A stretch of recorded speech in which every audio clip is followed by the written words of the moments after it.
Hello. So, I know everybody's lurking right now. That's perfectly fine. But hello, welcome. Today we are going to be doing our very first episode of Off Script, which is my new RP podcast. What is the Off Script RP podcast? Hey, JLo, how you doing, dude? The Off Script RP podcast is basically a podcast I'm going to be doing on a regular basis with random guests from the different RP communities that I'm in, people that I roleplay with, people that want to join. Where we will just discuss roleplay. We discuss the thing that we love. We all love roleplay. We want to discuss it. We want to make it better. We want people to enjoy it. We want to bring friends in and have them enjoy it. We want to hone our craft as role players, and we just want to increase the quality of it. So today we're going to be doing the first episode. I've done this in the past with something called The Pub, and it was great, and it was a great starting platform, but it needed some honing. So, excuse me. So it needed some honing, so we're going to be doing a different style from now on, which is where it'll be hosted here.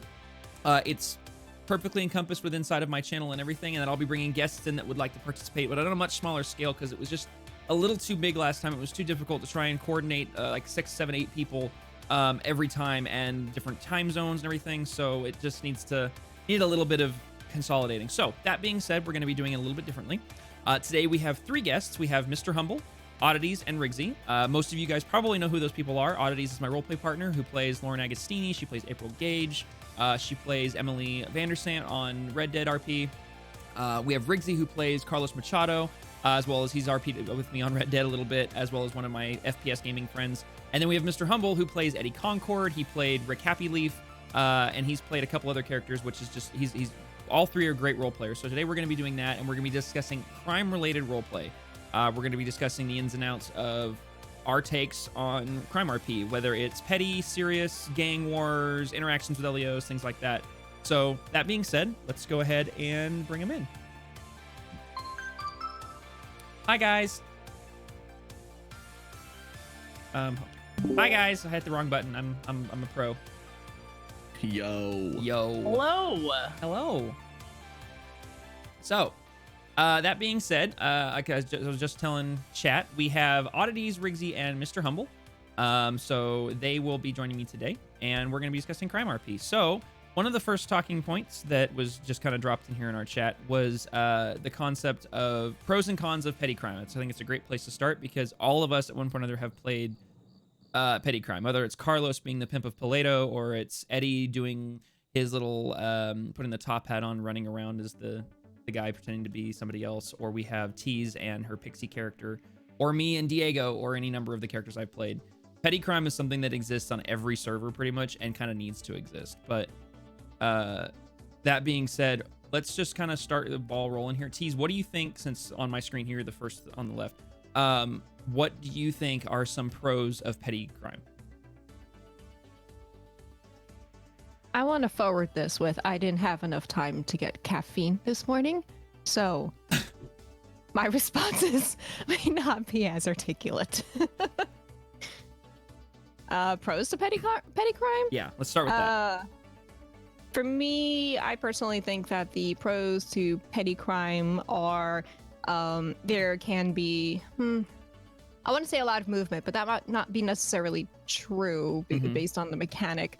There is usually a lot of interaction with other people and with LEOs when it comes to petty crime, and it's just a more lighthearted feel.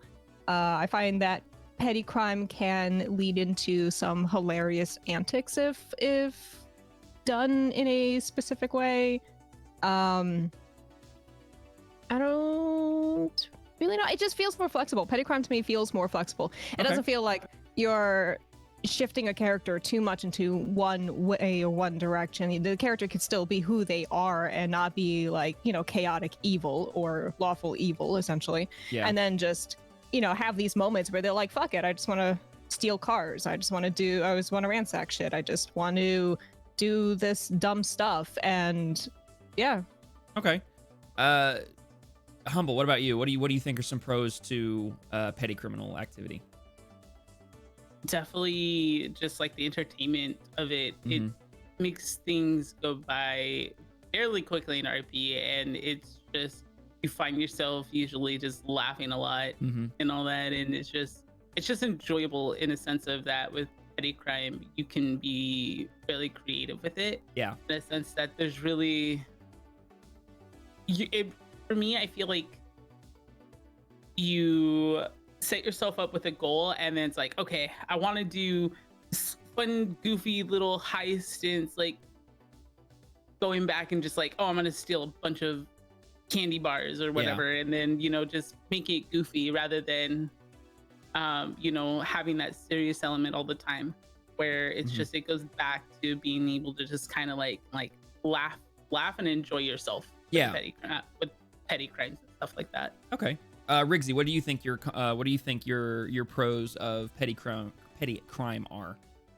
It's really easy to have like pretty much what everybody else was saying. It's really easy to have a flexible character when you do petty crime. I agree, TL. You're not playing a character where like a character that would never hit ATMs, or a character that would never rob a store because they think it's stupid and they think it's an easy way to get caught. You kind of have the ability to do that like improvisation, where somebody comes up and asks you to do something and you're like, yeah, sure, like and so it's a good way to interact with a very wide variety of people on the server, instead of just narrowing it down to like the one click of the very, very smart criminals that everything is thought out and everything is planned out.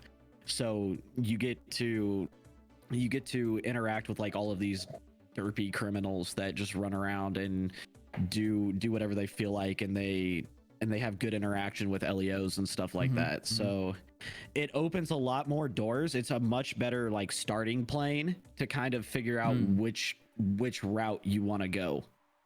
Okay, that actually is a good something. So real quick, because that actually is a good segue into something. TL said not locking yourself into something that isn't your goal as a character, which goes right into what Riggsy was saying, that it opens a lot of creative doors that wouldn't necessarily be there if you lock yourself down to one area. It gives you a very open playing field, like you guys said, which is great. But you just said it gives you a great platform to figure out where you want to go. What is your guys' take on petty criminals shifting into serious crime, good or bad? What are your guys' opinions on that? Tease?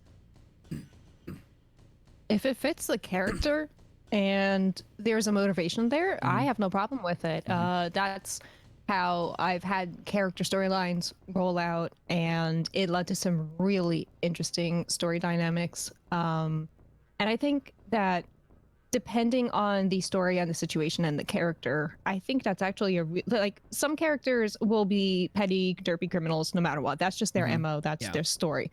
That's perfectly fine. Some eventually are going to want something more. Their motivation's going to shift. There could be something that happens to them that drives them into something deeper and something more violent. That's absolutely fine too. For me, it's the more the merrier. And if they do shift into serious crime, I always like the sliding scale. I've seen it done by other role players beautifully. I tend to like the slow burn of it, because it's more about discovery.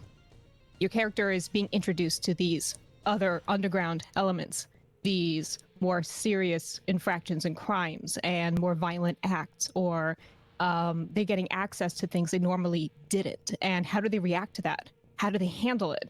How do they compartmentalize what they're seeing now versus what they know and knew? And how does that shift them? Because a character usually changes. We've seen that. We've seen that time and time again. And I love that. And it could be, they could change for the better. They could change for the worse. They can suddenly become this grandiose villain. So I always like seeing that when it comes to shifting from petty to serious crime. Okay. Riggsy, what about you? Do you think that it makes sense, or is it viable, or do you think it's cool, or what's your take on petty criminals, or criminals that start out doing petty crime that are silly and derpy pretty much, I would say 80+% of the time, to shifting into a serious criminal character on a server? Yeah, I mean, it's absolutely viable. It's kind of like, for me, I would see it as kind of like a climactic moment in your character when you end up when you end up getting into this like criminal underworld that you might have not even, besides like watching other streams, like you would have never known that this existed. You would have never known, like, oh yeah, here is all of a sudden a distribution line for like a new narcotic that you would have like, if you wouldn't have transitioned to that serious crime side, you would have never known. Or like or like getting into like the gun trade or something like that. Like in my sense, I was pushed into like serious crime and like underground crime very, very fast. Yeah. When I joined the server, I never really did the petty criminal stuff, because pretty much like day one on the server, it was Bataka, and then I was pushed directly into like underworld stuff. But yeah, I mean, to this day, even though that it was my first day on the server 2 years ago, I still see it like as a climactic moment, being exposed to that underground side where everything is much more under wraps, and like legitimately, if you screw up on that side of things, you can get killed. Yeah, it's that easy. Yep. Humble, what about you? Yeah, no, definitely. It's a good thing. It's, you know, you have your petty criminal or people who play petty criminals, you build these relationships with people and they see you as this, you know, this derpy, fun, loving, you know, petty crim. And then as you transition, it's just amazing character growth in the end, you know, especially, you know, where you see it's like, hey, I went from robbing candy bars to selling cocaine in Vinewood, you know, and you see that transition, and it's just, it creates more in-depth story, which for people is what any role player wants, is to create that narrative and be able to push that storyline and being like, hey, my character came from this and now they're this. Yeah. You know, definitely something that I would say is amazing as far as going from petty to very serious underground, you know, heavy stuff. Yeah, I definitely I definitely agree that it's a great platform that can lead into some amazing story. Riggsy, were you gonna say something? Yeah, I was just gonna say, like, look at G. Like, oh yeah, G is a wonderful example. Started off boosting stereos on the south side and is now the leader of Grove. Like, that is like, and it made sense. It didn't feel forced. It didn't feel unnatural. It progressively made sense. He just slowly got pulled in, and it was this amazing story of this, you know, this street kid that ends up running this South Side gang that's now actually worrying cops, actually has cops on edge. Okay, so excuse me. When it comes to high-level crime versus low-level crime, what do you think in regards to, like, I'm trying to figure out how to word this, but basically, so we all know that petty crims are going to be in and out of prison all the time. I mean, there's literally sometimes 4 or 5 times a day. Whereas serious criminals are trying everything they can, even though it's small sentencing and small fines, to try and stay off the cops' radar, to try and not go in prison. What's your guys' take on that? What do you guys think that serious criminals shouldn't be as afraid of going to prison, or do you think that petty criminals should be a little more worried about it? Like, what is you guys' take on all that? Because like every character is going to be different. Every character has different motivations and goals. Like, for example, Diego, I don't care if he goes to prison.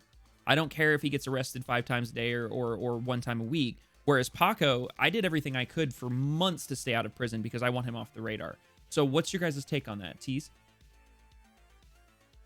That's really interesting. My preference is petty crime. Yes, a point of petty crime is to provide roleplay, in my opinion, whether that's towards other people or LEOs. Hey, Ram. It keeps, what it does is it helps the visibility of petty crime, helps momentum on the server and the community, in my opinion. So yes, I'm cool with them getting arrested, because then you see from the LEO perspective, here's a new character. They have a personality that you can actually feel when they're having those interactions behind the cells. It could be super organic, and sometimes that's how characters mold the petty crims into characters. Sometimes I feel like a character shouldn't be arrested as much or as often, just based on circumstances, but that's personal preference. You know, I don't really care either way. Sure. When it comes to serious crime, because I've done both, even with the same character. Lauren started, like, when I played her on pubs, she was petty crim, and then on whitelist, she became very serious crim. Yeah. And same with her. She has, like, next to no infractions on her record. It's stressful. It's so stressful it to absolutely stay off is. the radar. Yeah. Because my instinct is, I want to give that role play, but at the same time, my character does not want to get caught, and that sucks. I like it, given different circumstances, I'm okay with giving the cops that interaction, catching me once or twice, or falling into something. The whole Chewy situation, what is up, honestly, hey, realistically, that was a, hey, are you cool with the story unfolding? Yeah. Yeah, let's do it. You know, I don't care about winning. I actually care about the story and that character permit. And you know what? He deserves something. Yeah. Well, and So that I'm goes okay. in. Sorry, go ahead. Go ahead. Oh no, I was just saying, like with high crime, don't be a ghost. That's my opinion. I don't like ghost characters. I don't know who they are. I don't ever get to see them. Sometimes a little visibility is good. Sounds good, Humble. Okay, so yeah, no, I definitely agree that I mean, like, so using Paco as an example, because he was my serious crim for good grief forever. He wasn't a ghost. Like, he would interact with police officers, he would interact with civilians. Like, he's friends with Eddie Concord, he's friends with Tandy, he's friends with these different people that are civilians, more or less, that are a little more on the radar. But then when it came to get shit done, he would very much, you know, he disappears. He gets done what he has to, but he's off the radar. So there's a balance that can be had there. But I'm the kind of person that I feel like if you want to give the role play, like, so you just said you as the player want to give role play with Lauren, but you also don't want to get her caught. I think that's where it comes down to just making two different characters, which is what you've done, which is what I've done. And it just comes down to, all right, I'm going to have my derpy guy that's going to get caught a lot. I'm going to give the role play, and then I can get my serious fix in with a different character. Riggsy, what's your take on all the serious crime versus petty when in regards to the characters, in regards to giving role play, in regards to being ghost, things like that, like what Tease was talking about? I mean, yeah, I am the ghost. You are the ghost. You are literally the ghost. I am the ghost.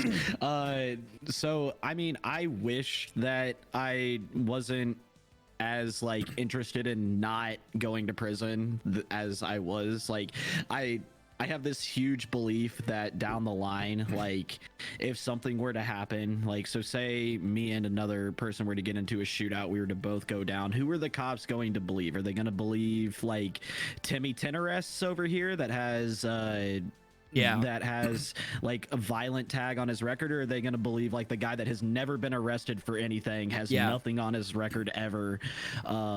So in my head, I believe that like it's going to give me this sense of pull when it comes down the line.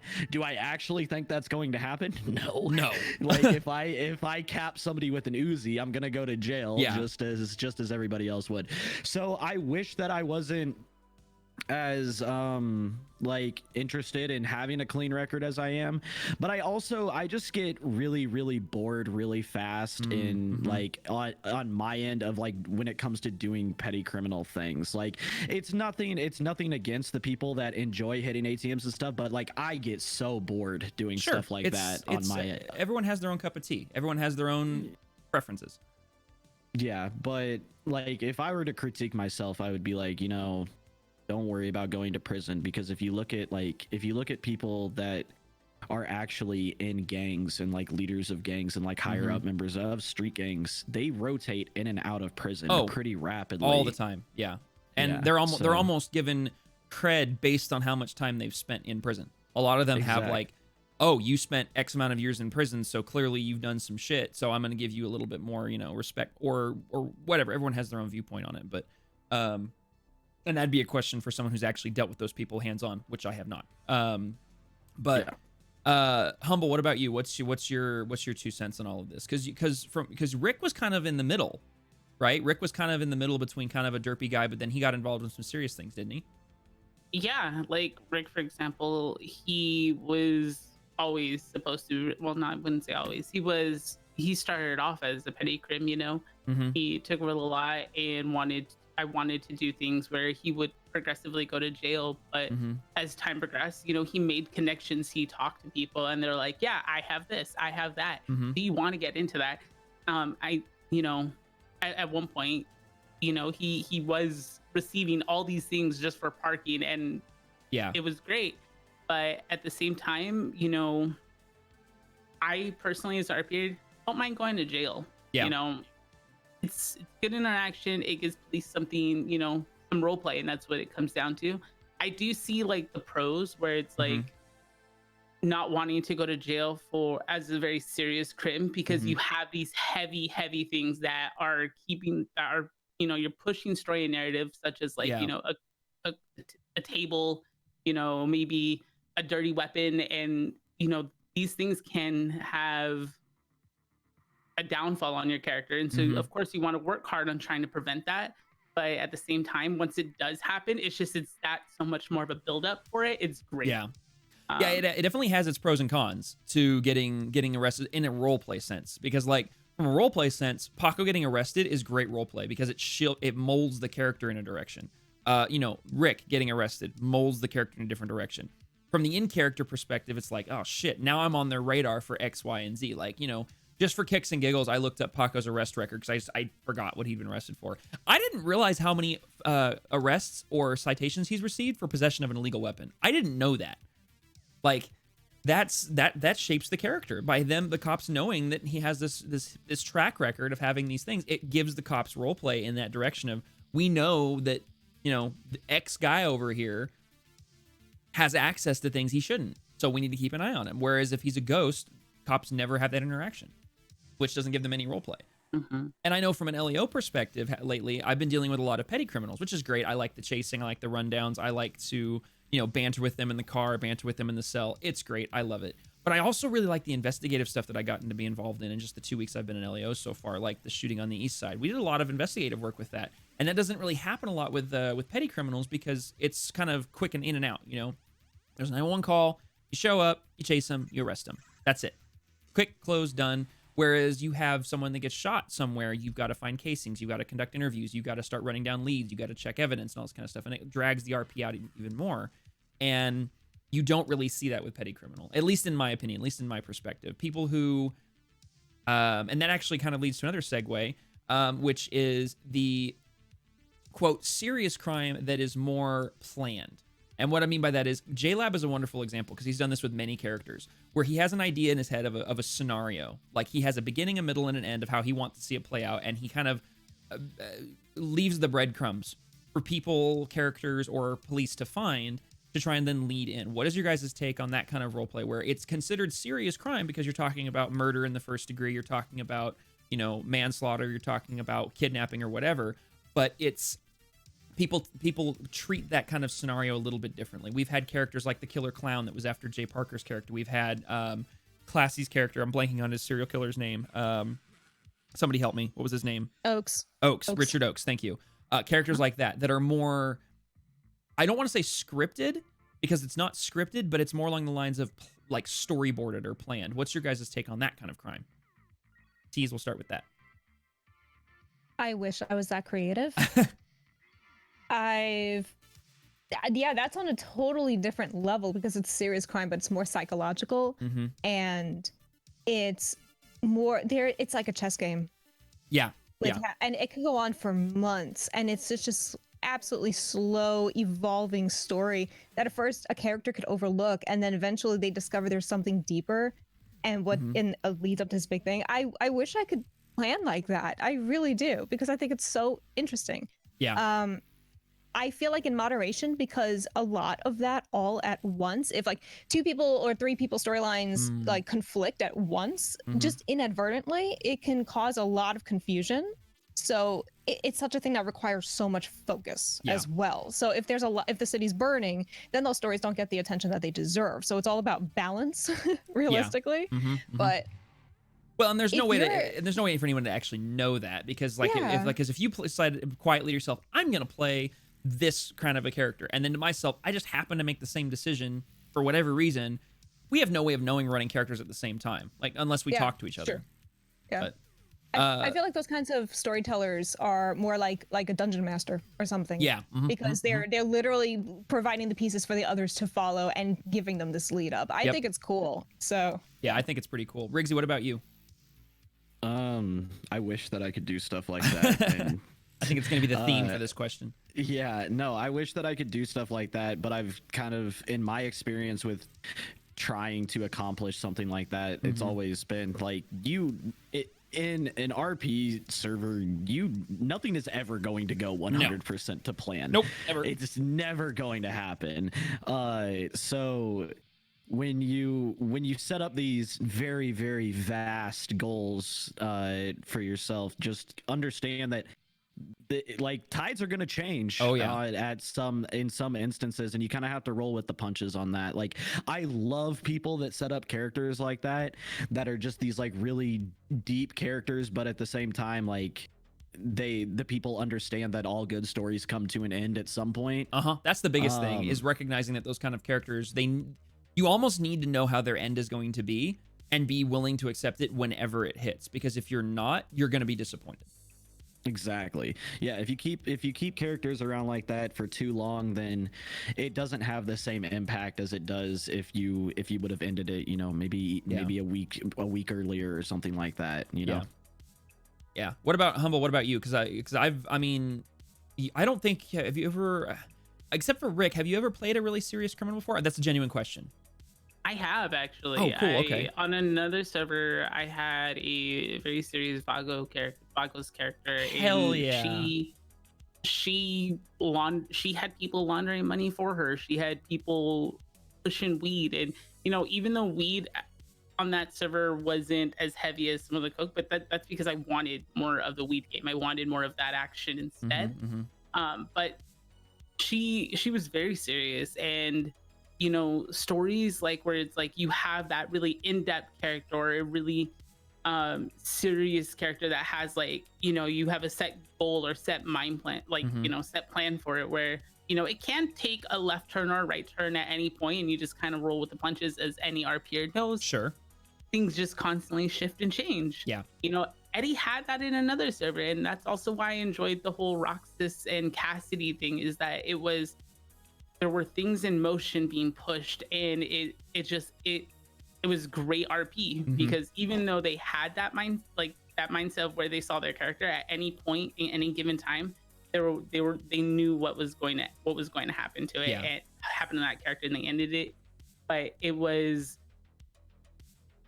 so like that. That's why the whole investigation RP, and I give kudos to JLab, Classy, and all of them, because they are so creative with these characters, and it keeps you on edge, because they are willing to push and risk everything to push what they want and goals for their character, and it just drives roleplay. Yeah. And that is something that hands down is so amazing, and I welcome all that RP no matter what, because it's just so fun.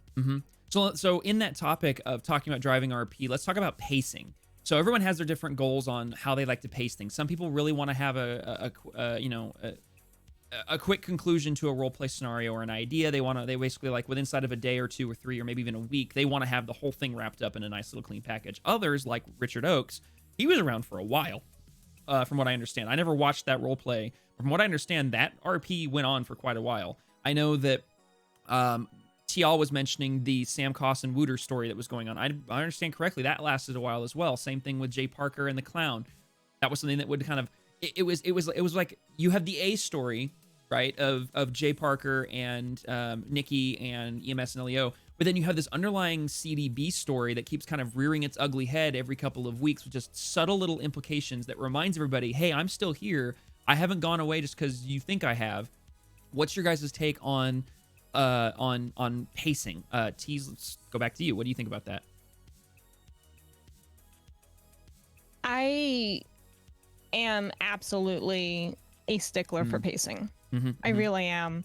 I did it less on Whitelist because Lauren, in my opinion, as a personality, fell more into a support role, and by that I mean she didn't really have a lot of motivation, and I was okay with that.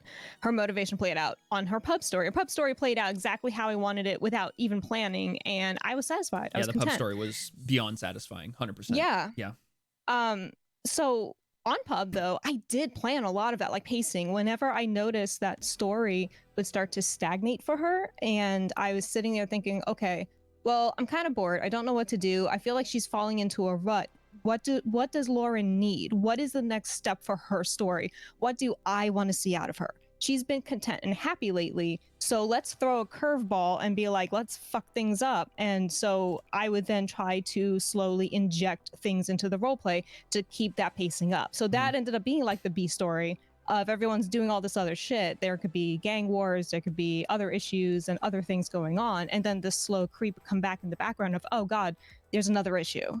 And it's Lauren again. Yeah. So if I'm considering a character an A character, one I want to main essentially, or one that I really want to see something evolve out of them, I really want some character depth, I'm going to push that pacing. Yeah. I think pacing is everything. So it's really hard to do. It's not easy. Well, and then it's not specifically just like there's no cookie cutter way of pacing, because some characters it makes sense that they're fast and furious and their pacing is quicker. Yeah. It could still be dragged on, but it feels faster. It feels more energetic because of the character and the style of roleplay. Like, to me, Nevaeh Foster feels very energetic, fast-paced. I don't feel slow burn there at all. But it's been dragging on for a long time. So the pacing's there as far as length goes, but it feels like every other day or something's going on with Nevaeh. Whereas someone like Richard Oakes or the Clown, you wouldn't hear from that character for a while. You might not hear anything from that character for 4 or 5 days or a week sometimes, and all of a sudden, boom, something drastic happens and everyone's reminded that the character's there. So I agree with that totally. Whatever fits the character as far as the pacing and whatever fits the story. Yeah, absolutely. They're all going to have different, different paces. Yeah. But I also, it's incredibly disappointing when something happens too fast and the story's over too quickly before it could really unfold, you know, or something drags out and you lose interest. Yep. So. Well, and Mr. Birdman in chat made a good comment. The slow burn is so satisfying when it comes to an end. That's the key feature right there, is that accepting is not just letting it go. Okay, this happened. Okay, well, I got gunned down really, really nasty.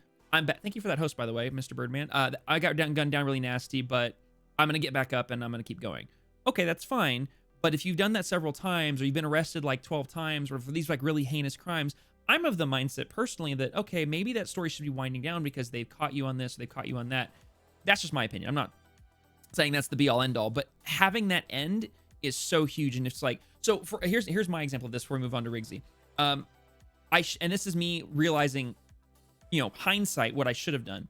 At the beginning of the year, I brought Paco back after like a 6th, 7th, 8th month hiatus, and we had a beautiful end to Paco's chapter. And I should have ended it there, but I didn't because I made a different decision. And it was still amazing roleplay. I don't regret the decision that I made. The only regret was that I didn't make the decision just for the end of roleplay. Paco was brought up to Sandy Shores with Thorn to look for a shotgun that he had thrown in the mud several days prior. He was claiming that Bodaka and Jeffrey Connors had thrown the shotgun in the mud after telling Paco they were done because Paco couldn't clean up his own mess. So Paco leads Thorn up there. It was raining. It was storming. I mean, it was cinematic beauty. And Paco was left with two decisions. He had his loaded firearm on him that was not registered to him, mind you. It was an illegal firearm. Paco had the opportunity to shoot Thorn in the back of the head, leave him there in Sandy, steal the squad car, and go back, or leave the squad car and go back and try and rescue Lauren, or do any number of things. He literally had the opportunity to do this, and I didn't for a lot of reasons, but it would have been a beautiful end of the story because it was an opportune moment for it. So it's one of those things where the role player has to decide how they're going to end that story, because I chose to try and keep pushing forward. And to be honest, I kind of regret it. But hindsight's 2020. Some characters are an action movie and some characters are drama movies. That is a beautiful, beautiful analogy, Baylor. 100%. Riggsy, what's your take on pacing when it comes to CrimeRP? So some things deserve to be paced very, very slow. Some things do not, and it is often misconstrued. Like there are definitely some things that just need to be like bang, bang, bang, let's get it done. Yeah. But they are burned out for like months and months and months and for the sake of saying it, you do just get burnt out on doing it because you've drawn it out for so long, and when it should have been something that it could have just been, you know what, boom, it's done, it's settled, it's all over. And then other things, people want the like instant gratification of it, but it would have been so much cooler if you would have done it over the span of like 2 weeks or so. But it got dealt with in 5 minutes, and you're just kind of like it. Pacing is a very, very easy way to either be fulfilled or be unfulfilled if you do it incorrectly. So I definitely have fucked up pacing. We all have. Over every role player has fucked up pacing. It happens. We're human and we're playing video game characters. It's There's no way around it. We will fuck up pacing at least once or twice, give or take. Yeah, believe it or not, I am not a gangbanger in real life. Sorry to everybody that thought that, but Humble, what about sorry you? to let you down. What's your take on pacing and everything? What's your 2 cents on it? Oh yeah, it's like it's 100% important, Mhm. making sure that you're pacing that story and that you do, it's exactly what Rixie says. Sometimes if you Mhm. go if you don't pace the story fast enough, or if you don't pace the story properly, it could Mhm. be unsatisfying at the end. I had it with Rick where I am very happy where Rick's story ended and how I ended it. Mhm. But at the same time, there were things where, as an RPer, I feel like I could have paced it a little bit better. Mhm. There are things where I'm like, I go back, I'm like, I could have probably prolonged that maybe a week or two, or Yeah. a little bit better, and had that build up, and then let it all end, Yeah. and then perfectly fine with it.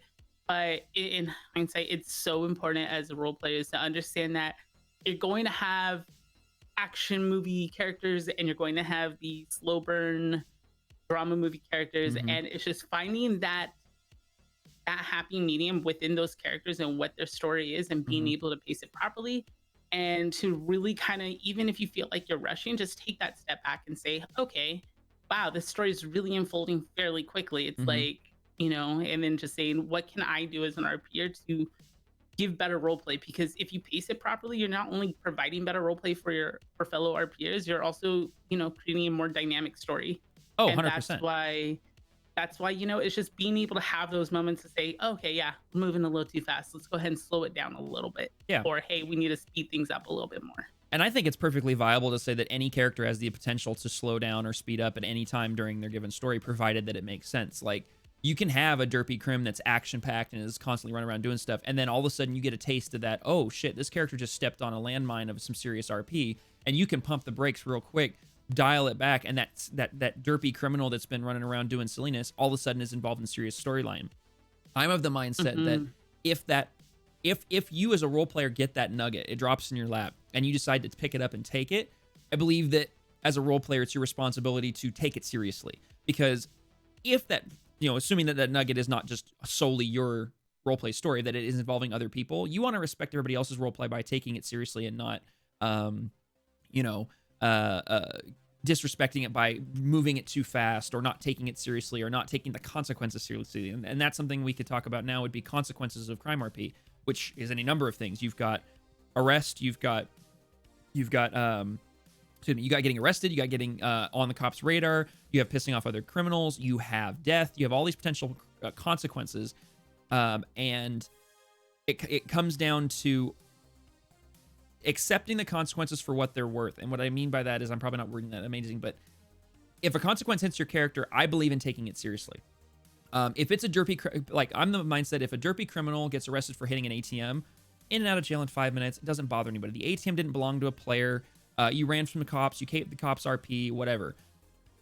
If your character was involved in something much heavier, whether it was, shootout with another gang, or a shootout with another gang, or shootout with the cops, or kidnapping a character, or killing a character, or robbing a character, any of those sort of things, I'm of the mindset that taking those consequences seriously and letting those literally like simmer can really affect a lot of storyline. What do you guys think about that? Tease, what do you think about consequences in their relation to CrimeRP?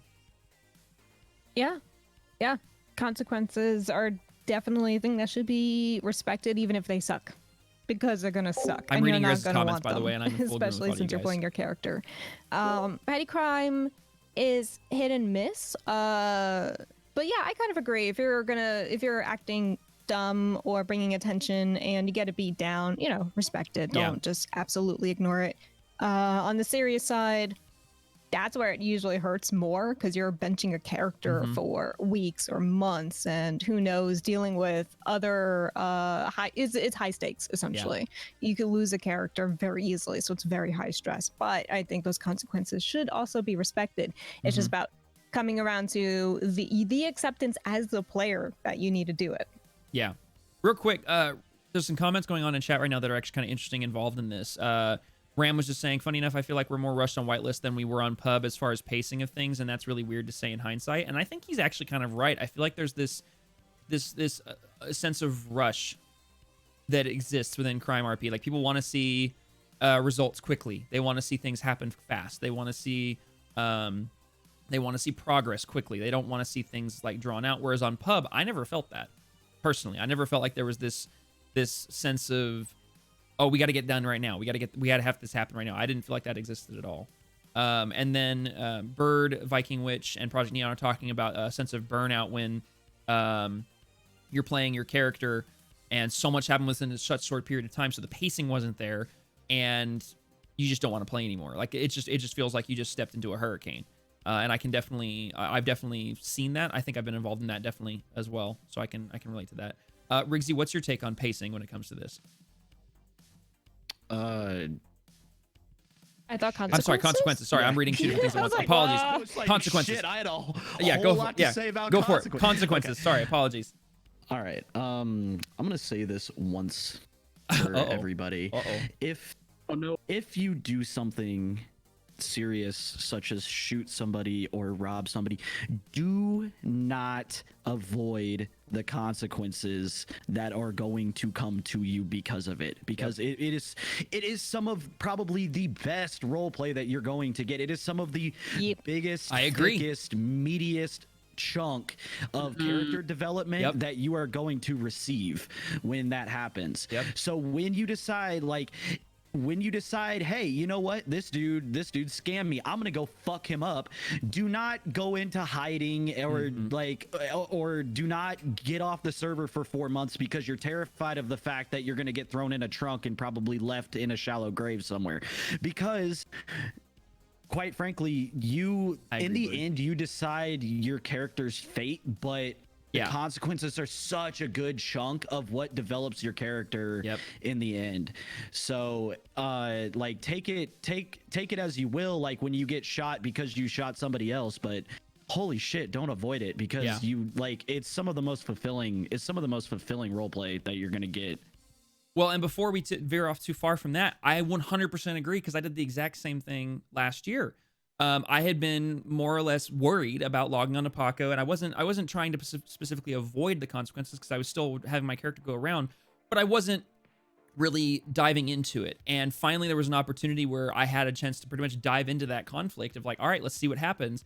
And a meeting happened, and Paco got shot, and he ended up being in the hospital. It was some of the best roleplay I'd had in months, because I spent an hour in the conversation, like 2 hours in medical RP, and then like another 3 hours in a deep interrogation with Chief McCready and Sheriff McBride. And oh my gosh, it was insane. And so I will personally attest to what Riggsy said, is don't avoid those consequences. Mr. Uppity says, true, don't avoid the consequences, but I also feel that those consequences can't be dragged out indefinitely. Like, say a gang will hunt you down until you perma because you shot one of their members and they decide to perma it. Okay, I was going to mention this, and I'm glad Mr. Uppity brought it up. I 100% agree. I do not agree with criminal organizations or criminal characters that go, oh, you stubbed my toe, you hit my car, you shot somebody I know. They didn't die, but you shot them anyways. I'm going to hunt you into the ground until you either leave the server, leave the city, or perma. Like, I don't agree with that. I agree that they should get their just desserts in the sense of, hey, they get you, they beat you up, they shoot you, and then it's in your court whether or not you perma. But I don't agree with people who are like, oh, you didn't perma? Fine, we're just going to keep hunting you until you perma. Let's see. Humble, what about your take on consequences? Consequences are something that are very important for the character. You know, if you do something, whether it's a petty crime or serious crime, the kind of motive, if you bring heat to another player and they want to retaliate, don't hide in a interior that only you can access because you can lock and unlock it for 5 hours and all that, just having conversations. Don't go off the server just because you want to avoid that.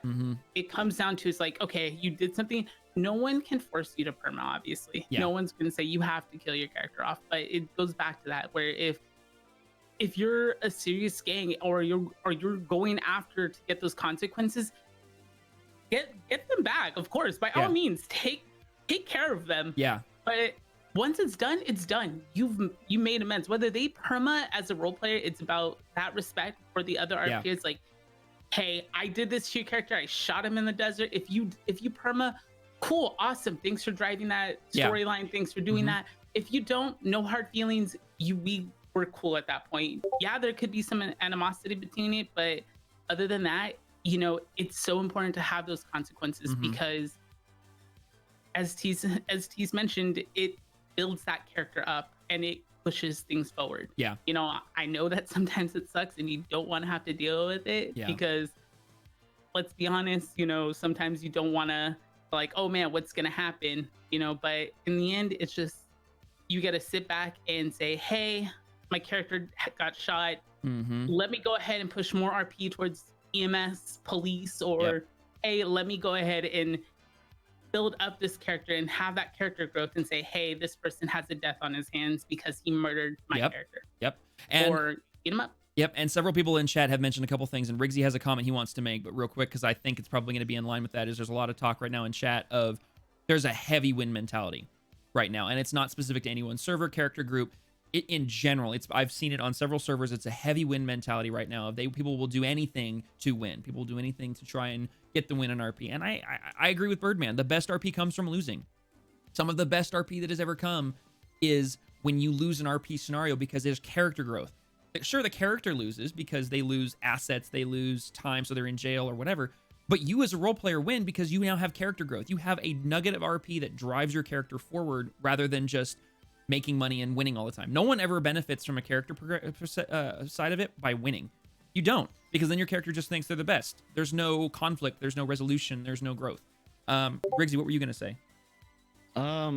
I just wanted to chirp on the Birdman talking about like you fuck over the group once, cool, we'll get our revenge. Like that's how I've always seen it. Like Same. I've always been a huge proponent on like gang RP being kind of like a 1-to-1 thing. Like you shoot one of my guys, cool, I'm gonna clap your cheeks real quick, and then we're gonna see if you retaliate because of that, and then it can keep going and going and going, but it's always gonna be like a 1-for-1 thing. Like I shoot you, you shoot at us, we shoot at you, you shoot at us, and it can extend for forever. But what doesn't need to happen is, oh, I shot you, you hunt me for 9 fucking months and wait outside my house and make my life fucking a living hell. Because God, that gets so deflating so fast. It gets deflating, and it takes, that's the sort of mentality that takes your drive off the server. And a lot of us that were around during the Gambino War over a year ago knew this, because this is exactly what happened. Is you had, and I was guilty of it too, because I was on one side of it, where one side is hunting one because they're not around and making their life miserable, and then flip in the evening or flip in the morning. And it just, it got so out of hand. And there needs to be, as everyone said, is, you know, Joe shoots Bill. So Bill's group grabs Joe, has give him the role play. Give him we're not just going to drive by and shoot him. We're not just going to beat him with a baseball bat and don't say anything. You're going to give him the role play. You're going to maybe confront him in public. You're going to pick him up. You're going to snatch him up. You're going to do something. Give him the role play. Do the consequence, whatever you guys have determined is necessary, and then leave it in his hands. If he chooses not to perma, you've still given your consequence. Now, if he tries to retaliate, then it's another issue. But it needs to be it's really great, because the other day when we were on the server, Mikey DeWatt said something to the effect of, there needs to be a balance. They got their balance on me. I did something to them, they did something to me. Everything should be good. And now, granted, there was a whole other RP along with that, but it's the same concept of, he believed that it was balanced because he did something, they got him back. I agree. I think that if something is done and you do something back to them, it's even. How about involving actual random chance and making decisions? Like a couple of days ago, first time I ever saw someone roll a D20 to decide if they're going to perma or not. Never seen that. Oh, I know a lot of people that have done D20s. Most role players I know keep a set of D&D dice on their table, on their desk, and they roll when they get downed. I don't do it personally, but I know a lot of people that do. Tease, you said you had an extra comment you were going to make? Yeah, about consequences. Yeah. Just mirroring, like, the sentiment that I'm seeing in chat is very similar to how I feel, in that, yes, you should suffer consequences if your all actions have consequences. That's just life, you know? And don't turn it into something worse than it needs to be.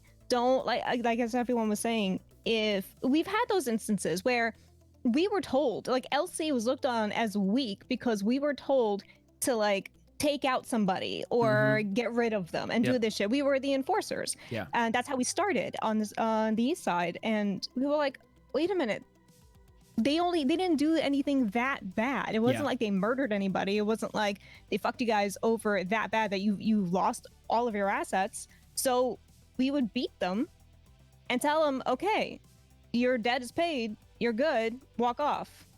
Yeah. And we took that hit in the role play with that, but it ended up being that the person who took that beatdown, they came back to us out of character and were like, thank you so much, because I was so worried about what's going to happen to my character and I wasn't prepared. And, you know, I feel like thank you for not being assholes about it, essentially. I feel like there's a pressure these days, because like I'm a proponent for permas, obviously.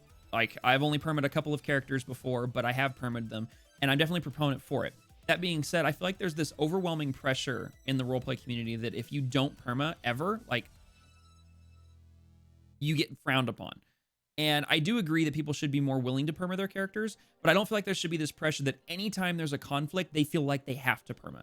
Because there's many times when, like, you know, a beatdown could happen, or even getting shot, and you can walk away from that with your head held high, not permaing, provided you give the roleplay. Whether it's to the criminals that shot you, whether it's to the LEOs that find you, to the EMS that treat you, as long as you're giving roleplay, I don't see there's an issue there. The flip side to that, though, in my opinion, is that you still have this fear in the back of your mind. Maybe there's a certain set of circumstances. Maybe you're rolling a d20, whatever, that your character could die. That your character this could be the end. I think that that's a very important balance that needs to be had by role players, is remembering that the consequence of dying should always be on the table. People who say, I'm never going to perma this character. Anyone who says that, that's dangerous. Unless they're like a silly derpy crim that like always is they're just a silly derpy crim. That's a little bit of an exception. But if it's a character that's even remotely involved in serious RP, I feel like there should always be on the table of the character could die. Mr. Birdman, I know my first character doesn't really have a story, but it's so hard to perma. I'll 100% do it if it brings something out of it. Yeah, I mean, I've always been really hesitant to perma Paco, but the night that the whole Thorn thing happened, I never spoke about it, but on stream you can see the moment. Paco's walking around on VPD like terrace, and he's just sitting there, and all of a sudden he turns, pulls out his phone, and calls Thorn. It was in that moment in my head, I literally went, I'm okay if he dies right now. I'm okay if I go to prison for life. I'm okay if I die right now. The story's done. I have reached a conclusion of the story that I'm okay. And you may never know that until you're in the moment. So don't feel like right now, I don't know if I can perma my character. When it comes to the moment, if you are a role player that values story, you will know it in the moment and you will be 100% okay with it. Guaranteed. Provided you're valuing story. So all of that being said, with consequences and everything, let's kind of circle on back unless anyone's got any more comments they want to make on it. Oh, Humble, you said you have some more comments. I just saw. I'm sorry. Go ahead. Oh, it's okay. But yeah, like just kind of about consequences. It's like you said, you know, by all means, go and if you don't feel like permitting your character because you feel like there's maybe more left of that story that you can push forward, then by all means, 100% that's okay. Yeah. Under no circumstance should anyone ever feel pressure to kill off their character. I agree. That's just, you know, it's their character. It's their creation and the drive for creativity, and let them do what they're going to do, because in the end of the day, they know their character way better than anyone else. Yep.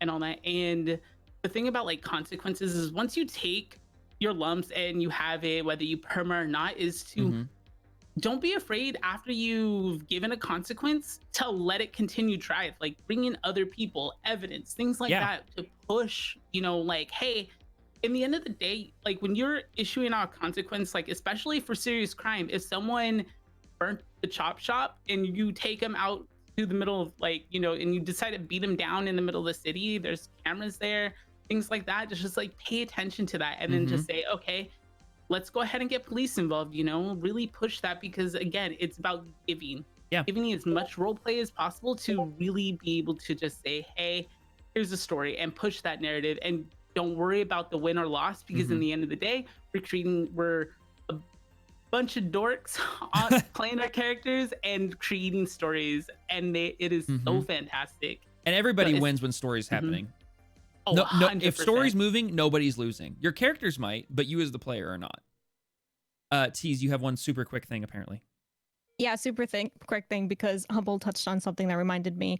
When you are dealing with consequences, dishing them out, reach out to that player you just beat down or permad, and reach out to them and thank them for the role play. Yeah. Because one big thing that sucks so hard, and I am not immune from this, is when you're dealing with that, and when you're dealing with the pressure and the tension of those moments, it's very easy to then shift that into an out of character issue. Yeah. And it should never be. You know, this is a character situation. We're all having fun. And I've had really tense moments where I've reached out to players of other gangs and said, hey, thanks for the role play. Yeah. And just making sure we're all good as players, because that is number one important. Yep, it is. At the end of the day, community is a community, and you need to make sure that everyone's on the same playing field, that there is no hard feelings out of character if everything stays in character, basically. And reminding people of that and thanking them for the role play, whether it was your win or their loss or your loss or whatever, reminding him of that is huge. Hey, Beck, what's up? So that being said, yeah, I 100% agree. Reaching out to your fellow role players and reminding them of, hey, thank you for that. But then back to what Humble was saying about remembering what your environment holds. Are there security guards that would have seen what you did? Is there security cameras that would have caught footage of you? Would your license plate have been spotted on a camera? And one of the best examples that I've seen of this was when McNeil found Rex Ramon at the hospital with Sheriff Brooks, and he was giving / means that the security footage from the hospital would show Nevaeh Foster's car with her license plate dropping him off. His story in character was saying it was some random woman, but he was literally giving us evidence in the moment that was saying to the contrary. He was giving us the role play of the entire scenario, and he ends up basically painting himself, the player, painting Rex into a corner. And it was amazing role play that the very real thing of security camera footage at a hospital was giving us evidence to the contrary. And it was great. I love when players do that, whether it's me as a criminal doing it to cops or cops getting that role play from criminals. It's amazing when people value the fact that, sure, a mechanic doesn't exist at the security camera, but it would still happen. There would still be evidence of it. And I love that. I always like to reach out to people, thanking them for the RP. I learned that from a very old community. Yeah, it's something that I'm very bad at, but I need to get better at, because I never want people to be upset at me OOC for something that happened in character. It's in character. It's roleplay. So kind of circling back now, how many cases have gone cold due to no evidence? Way too many. And I'm not even a cop. Like, I'm not even deep into cop RP yet. But something that was said earlier, I forget who said it, but somebody in chat mentioned something that I really like. And basically, we're talking about petty crime versus serious crime. And somebody in chat said something really cool of petty crime drives serious crime. And the way that they said that, it's very true, because on the like, for example, most of us are on FAM, and the FAM server, thank you for that host, Sheriff Beck. A lot of the FAM server serious crime revolves around illegal gun trade and illegal narcotics trade. Well, who's the ones buying the guns or selling the product? Usually your petty crims on the street. So there's a balance that has to be maintained there between the petty criminals and the serious criminals, because they need to work with each other, because the serious criminals can't really consistently sell the drugs or push the weapons, because if they do, they're going to get caught. So what do? They sell them to the petty criminals. The petty criminals are the ones doing it. So you kind of have to have this balance between the two of them. What are you guys' takes on that, Tease? I was paying attention to chat. What was the question? Sorry. I'm talking about, what is your take on how petty criminals and serious criminals actually need to be working together and coexist with each other? Because serious criminals RP revolves around the big things like weapons and drugs, while the petty criminals need those things to drive their role play. And there's a balance that has to be shared. What's your take on that? What's your two cents on that? Yeah, I totally agree. Clearly there's some serious crime RP where petty crime isn't going to be, like, petty criminals will not be welcomed for numerous in-character reasons. But that doesn't mean that they shouldn't have a trickle-down effect. It should always have a trickle-down effect. Yeah. That also includes when you FAM is an example, a good example, because we're all on FAM. But what I notice about most servers is there's a strange sense and beat and liveliness to the server. I usually like looking at the server as a cohesive thing. Yeah. And I can see when there's a lot of petty crime happening and it's very in your face, a lot of the serious stuff is quiet. It's really quiet. And then there's a flip when a lot of people get burned out of petty crime, or they're considering new characters, taking a break, whatever. There's less petty crime happening. Then basically the serious crime has incubated enough that there's this insane amount of, like, in your face action, oh god, things are exploding on the serious crime side, investigation and everything else. So on a grander scale, because that's how I like to think, I like the dynamic between there being petty and serious crime and them feeding into each other on a broader scope. I'm not going to talk about the small things because yes, that's true, but I like it on that level. Sure. Riggsy, what about you? What is your take on how on petty crim and serious crim coexisting with each other? So petty crims are basically the gas for serious crims engines. If it wasn't for petty crims, you know, fucking up or talking or talking to the wrong people or doing stuff like that, then like a serious crims would legitimately have nothing to do ever. They would get bored. They would get super bored because if nobody's buying their product, they can't sell it. And a lot of people, that's their whole role play. If their role play is a gun dealer and no one's buying their guns because of X, Y, or Z, then they're completely pointless. They're going to get bored. Like, think about how boring LC would have been if there weren't people just rolling through the South Side selling weed all the time. Yeah. Like, think about how boring that would have been. Yep. Humble, what about you? What's your take on serious and petty crims coexisting with each other? Oh, 100% it's necessary, because not only does it give a good segue and a connection for that petty crim to go back to what we talked about earlier, is from going from petty to serious, it drives things. It allows you to, like a serious crim, you know, like you mentioned, selling guns, and it like, you know, or maybe having a code connect and being, hey, you know, I have this petty crim here. Let's go ahead and push RP and see what he wants, he or she wants to do. And then you 100% absolutely need it. Yeah. Because it's like, okay, well, who are you going to roleplay with? Who are you going to sell guns to? Who are you going to sell coke to?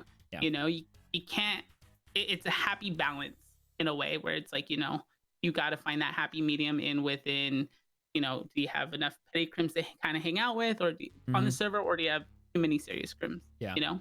Mongorian made a good point. Says for the Wii game, it was coexisting relationship. Petty crims need the connect to run product on the street. Serious crims need the petty crims to sell their product because they're not going to risk getting pinched on the street.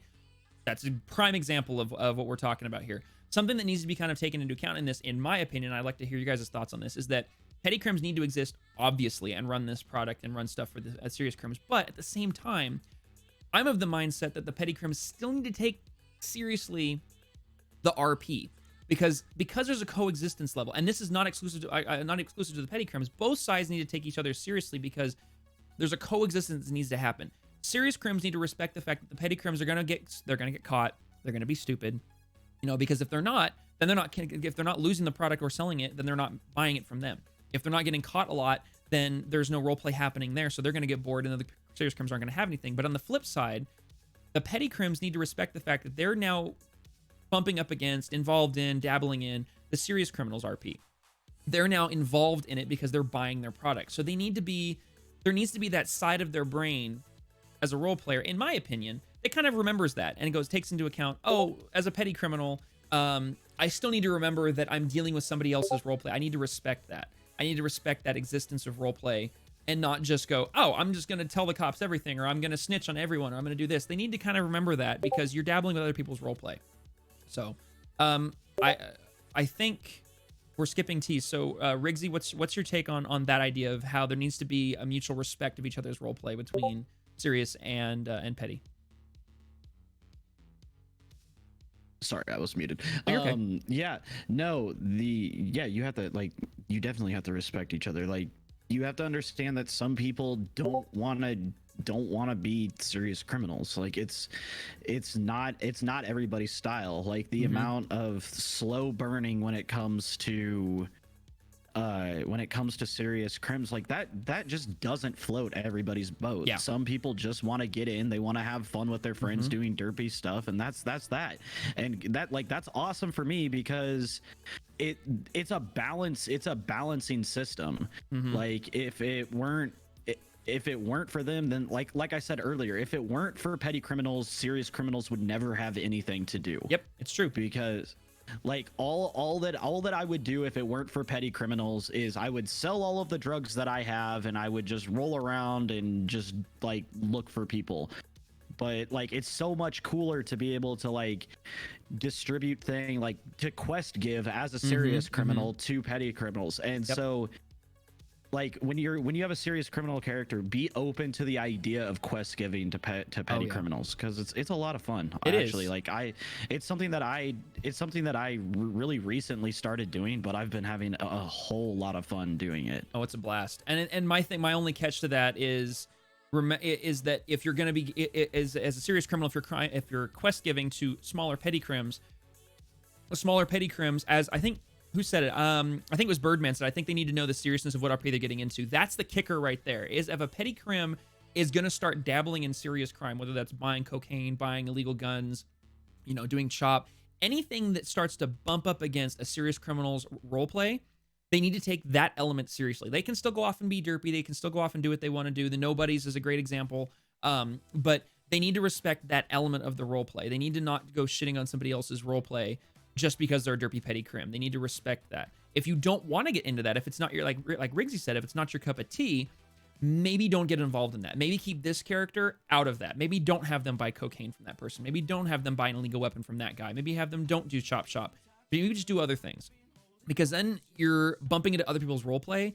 And if you're going to just start destroying it, it can get kind of disrespectful and frustrating for that role player. And I can see where that could cause animosity. Humble, what's your take on this while we're waiting for Tease? 100%. Oh, go ahead. Sorry, Colgren just real quick popped in. Be ready for the consequences that may come from your action. And that was exactly in line what we were saying with the petties crims bumping in the serious. If you're going to do it, be ready for the consequences and be willing to take them.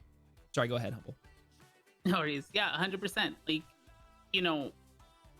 as someone who ran a very serious crim on another server and had that RP, is it something that I would do on family? No, but that's just not my cup of tea right now. I don't feel inclined to want to do that serious like crime RP, know. And for me, it's like you have to understand that kind of crossover where it's like, hey, I have this petty crim. Lay down those ground rules as an RPer and or as the in character, say, hey, I'm bringing you in on this thing so you can push the product, push that, but understand is that you have those in character conversations where it's like, if you burn me, there's going to be a consequence. You need to understand. And it's about respecting that RPer and saying, hey, I don't want to ruin them completely by getting caught and just like, oh yeah, shop's here and all that, and then burning it for them. I want to take that serious, but still have my derpiness, still have that fun, get caught, but obviously, try not to ruin the experience of the other person, having that respect for a fellow role player and all that. And that's really what it comes down to. It's just being able to look at both sides and from the petty crim side to the serious crim side, and understanding that there's a level of respect and understanding that you do as a role player to make sure that you're not just kind of shutting them out completely, but you're also kind of letting them in slowly and giving them those kind of ground rules where you get push stories, still have fun, and if consequences come, and then you take them. And the big thing there is that if the consequences come, or when they come, whatever it is, that both parties take it seriously. The threatening, I should say, party of saying, if you do X, this is your consequence. I'm not going to beat around the bush. I'm not gonna, like, this is what will happen. If you, on the receiving end of it, if I do this, this will happen. And I'm not just going to be like, oh, he hit me, and then I'm going to go to the hospital and tell everyone about it. Like, no. If you fuck up, there's a consequence, and you as a role player need to take the RP seriously and respect it, because you've made the decision to get involved in that role play. That's the biggest thing there, holding that respect. Tease is back. Welcome back, Tease. We are talking about respecting the consequences of being a petty criminal and getting involved in serious crime, and respecting that it's somebody else's role play, and your take on that. Basically, as a petty criminal making the decision maybe to get involved in the cocaine trade and respecting those consequences if something negative happens. What's your take on all that? Yeah. Respect it. That was great. That was so eloquent. That was amazing. All right, well, there you have it, chat. No, okay. But yeah, so she's in agreement, so there you go. But it's the concept of basically, if you are going to play, like Diego is someone I just made. It looks like a couple of you guys have seen him. He is going to be the derpy Vago, like basically pub Paco. And if he gets offered to sell cocaine, he'll take it. But if he fucks up and somebody comes after him, he's going to take that too, because he is going to be that middle ground between serious and derpy. But Someone like Mac, my British dude, he's 100% derpy. He will never get involved in serious stuff. He will be the guy that will always fuck up. He's an idiot. He's just a complete moron. So even if it's not a player thing, if it's a character thing, it's as Humble said, setting those boundaries and those guidelines simply so that you can keep yourself in line with what's appropriate for the character and respecting the RP that comes with that character. Let me go back up here real quick. So what am I getting pinged at now? I'm getting pinged somewhere. Okay, so one of the things that was actually mentioned in here, in our little discussion was, and this kind of ties in with consequence, is injury. Brief little topic we can talk about real quick is the concept of injury on a crime character. What I'd like to kind of start with here is on a petty criminal. Personally speaking, I am 100% okay for my petty criminal to get injured. Pretty nasty, maybe. Like, let's say let me rephrase that. I'm okay with him getting injured if it's like a car accident or if he gets tackled or he falls off a building or something and he's maybe back up the next day. I'm okay with that because it doesn't affect anybody else's story per se except my own. What I'm not okay with personally is even if it's a petty criminal or a derpy criminal or a serious criminal, that if somebody else inflicts damage on them, whether it's a consequence or something, is respecting the injury RP, respecting the fact that you have, is respecting it in the sense of, if another gang has shot you, getting up 5 minutes later and recanting the tale in complete detail, I'm not a big fan of that. If, somebody has given you a lot of role play and attacks you, respecting the fact that there'd be some lingering things there. As Sheriff Beck said, it needs to affect the storyline. If it's affecting storyline, respect it. Briggsy, I know we've had conversations about this many times in regards to injury RP. What's your 2 cents on the consequence of injury RP and how it affects story and character? If you get shot, fucking go to the hospital and RP it out. Mm-hmm. Because if you just get up immediately and you go out, if there's EMS or doctors on the server, you just starved them of a lot of role play that I've never rolled EMS. I've never rolled a doctor character, so I can't tell you how frequently they come in with a guy that just got lit up with an Uzi, but I don't think that it's very often. Yeah. So you probably just starved them of a lot of role play with that. If you get into the serious shit and then you get seriously injured by serious criminals, then take it seriously because that's just how it is. With me on Carlos, I don't shoot you just because you looked at me funny. Yeah, no. Paco never did that either. If I whip your ass with my fists and you're out of the hospital in 10 minutes, that's awesome, dude. Do it. But if I shoot you up with an Uzi, so much went into that, and so I am not going, I wouldn't demand you to sit in the hospital, but it sucks when they're immediately out of the hospital and I have a cop down on my block going, "Why'd you shoot this person?" Yeah. Dude, and I'm just kind of dude. Really? Yeah. All right, cool. Well, and I think something that goes in is the concept of shooting another character is, I think from personal experience, and I haven't done this as long as other people have, but from what I have observed, it seems that a lot of people who get involved in shooting RP don't have a proper understanding of what happens to a human body when y'all get shot. I've never been shot, thank God, but when you get shot, I've done my research, I've done my homework. It's not pretty. It's not pleasant. It's not an ow thing. It's not a, this kind of hurts thing. It's not a, say 8 thing. It's getting, sure, in 20th century medical technology, getting shot is not as serious as it was, 50, 60, 100 years ago. But there are so many points and parts in our body that if struck by a bullet or a knife will end you so fast and you don't even know it, or will end you in minutes. Huge props to, I believe his name's Ropey. He plays Rex Ramon, and he RP'd something amazing. When Halen and McNeil found him on the end of the dock, he was RPing that he had a shot to his neck. There's an artery in your neck that if it gets struck, you can bleed out very, very fast, and there's nothing that can really be done about it because there's no way to stop that bleeding because it's an artery. At least unless you're, in a hospital with proper medical equipment. And he was RPing it out. He was RPing that he was bleeding out in the back of the squad car because he was RPing that it had struck an artery. Stuff like that. people who are just like, oh, I've been shot out. It's like, no, you stubbed your toe, not get shot. You gotta, there needs to be some respect to that kind of role play. Tease, what's your take on injury RP and the respect that comes with it? Because you've done some really good injury RP before. It's mixed though, because I've also had people hate me doing injury roleplay, even though it never affected them. So it's mixed. Personally, I'm gonna do it no matter what. Yeah. Even if it's like it's a slow day, we're just doing nothing, and I get sideswiped by a car. Well, guess what? Now there's story, because that just happened. Yeah. But when it comes to being involved in criminal acts and getting hurt, I remember being a fucking derp and falling off of a ladder on the east side because there was an imaginary ceiling and I had no idea, and that was it. I was instantly downed. Oh no. And it was like, well, I'm gonna get caught with weed and we're just doing this because I have to respect that injury. Yeah. It was dumb. It was a mechanic, sure, but the height would have been something that she would have been injured. She would have been in the hospital. Yet, on the counter side, when it comes to an issue where it's like, let's say it is a war. Let's say there are two groups that are fighting, multiple groups that are fighting.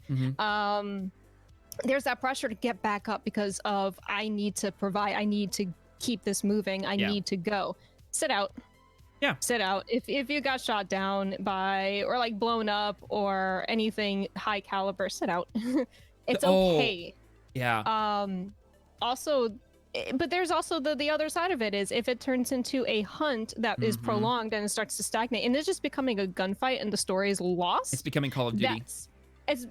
That's when I personally turn into the I am not respecting this anymore because this is not leading to anything. Yeah. This is leading to, like Beck was saying, it needs to affect story.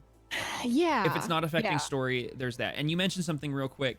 So caliber, I'm not going to go deep into this because I can go on a tangent with this for way too long. Oh, I think I know what you're talking about. But it's just the concept of a lot of people don't understand weaponry. And that's okay. And not everyone likes firearms. Not everyone needs to understand them. That's great. I'm someone who really does understand them and like them because I trained to be gunsmith for a couple of years. And a lot of people don't understand that, oh, he got shot in the, he had a vest on, but I shot him point blank. Sure, but it was a low caliber, SMG with a short barrel. That's, or small grain count or whatever. Like, there's other factors that play into that, and people can RP those injuries differently. If you're getting shot in the mouth with an AK-47, you're not getting up from that. I'm sorry. Like, stuff like that is understanding the differences in weaponry. This is a huge thing. That's one of the reasons that certain characters carry certain weapons. So that kind of ties into the whole respect of injury RP as well, as knowing where you got hit and RPing it properly. Yeah, there's going to be significant... Google is your friend. Yeah, Google is your friend, or talk to somebody who knows. Like, if you don't... So when people are talking about, oh, I don't know how to medical RP, it scares me, so I don't do it. Talk to someone who does. Talk to one of the EMS on the server. Talk to someone in real life who has medical experience. Get information from them so you can better your roleplay. If you don't know a lot about firearms and you'd like to know a few things so you can RP better, ask somebody like me. If anyone ever comes to me with an RP-related question regarding firearms, I will be happy to have that conversation. My DMs are open for that. If you're like, hey, my character just got shot by this weapon, I don't know how to RP it. How would you RP it? I will be all over that in 5 seconds flat. I will love that. Talk to your community. Better yourself as a role player. I don't want to skip over people. Humble, what's your take on injury RP and respecting and everything? Well, injury RP, let me tell you. Humble's right. Like, I have a little experience with that. Let me get out Eddie's notebook. Just kidding. One thing that's really, really understanding is that it goes back to pacing with injury RP. You don't have to be like, hey, I'm going to give all the details in the world about the injuries right then and there.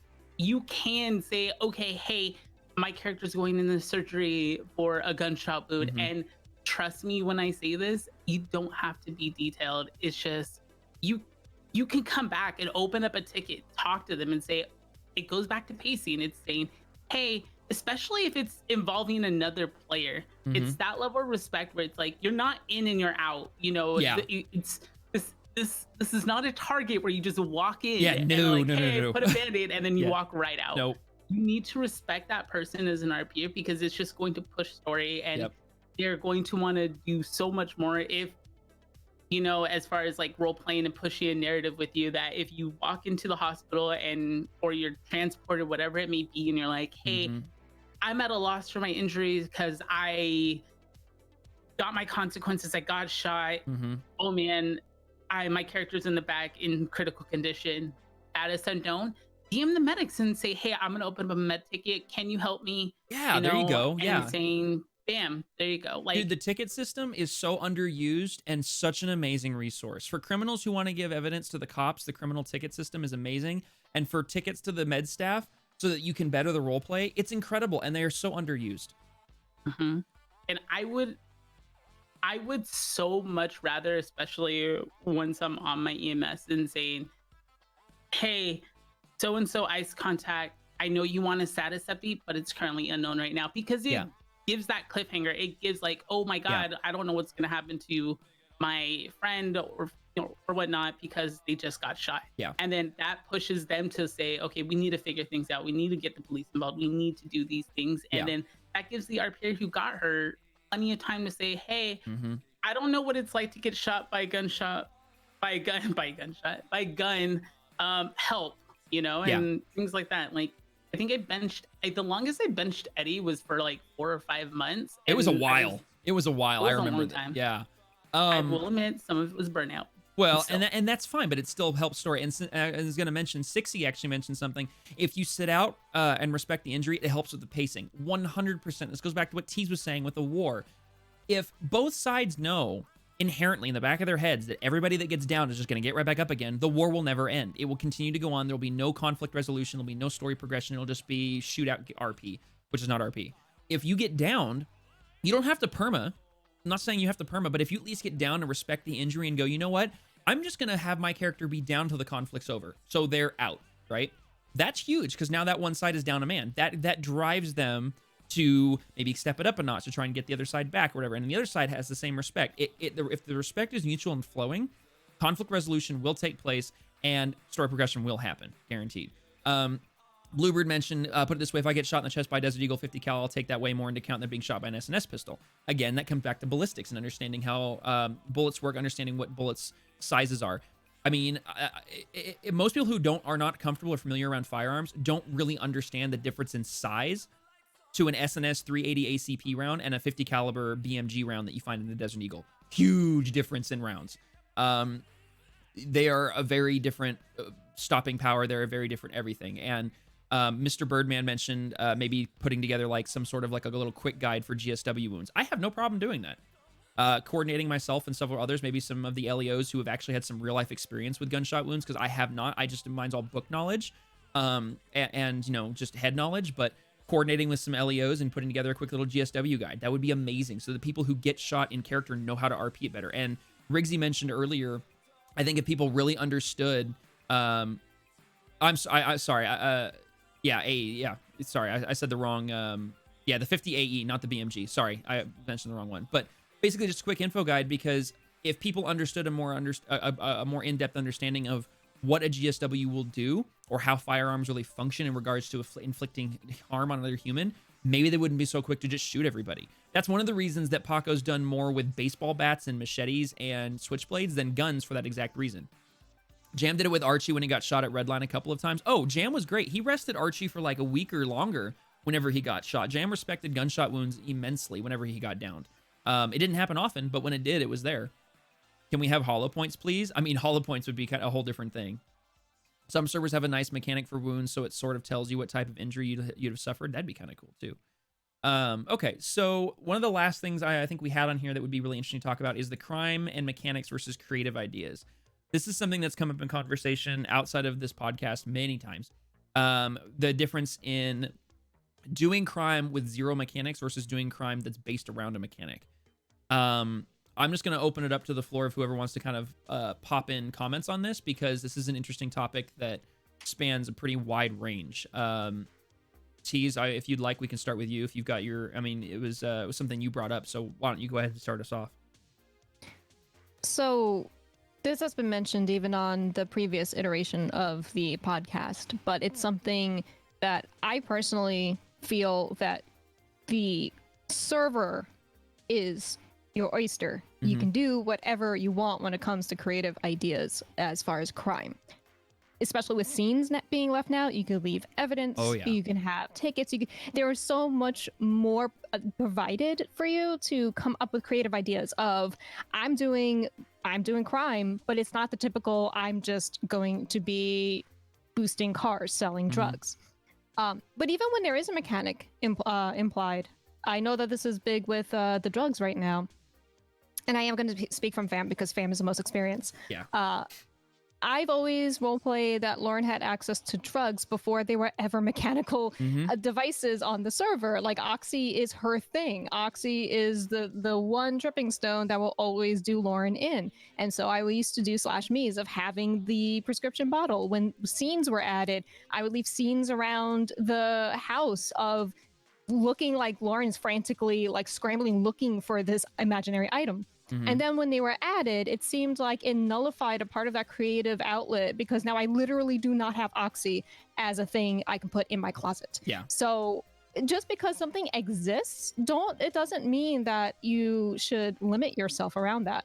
Now, if you're gonna say you're selling somebody this drug and you don't actually have it, you could get consequences for that. But Yeah, if it's not impacting anybody else, if it's not impacting anybody else, it doesn't mean you have to go to the literal 1 or 2 or 3 dealers on the server who are players, because in the state of San Andreas, I'm pretty sure there's a bunch of underground contacts or ways to get these drugs if it's just impacting you and your character and you're providing the resulting roleplay to others. So that's my take on the creative side of things. I still remember on Pub when Paco used his supposed connects, quote unquote, to get Lauren her stash. I mean, that was great. It was a great role play night. We literally, Paco, because this was on Pub, so Pagos pretty much ran the south side. Paco walked to a guy he claimed he had known for years, which he, in character did.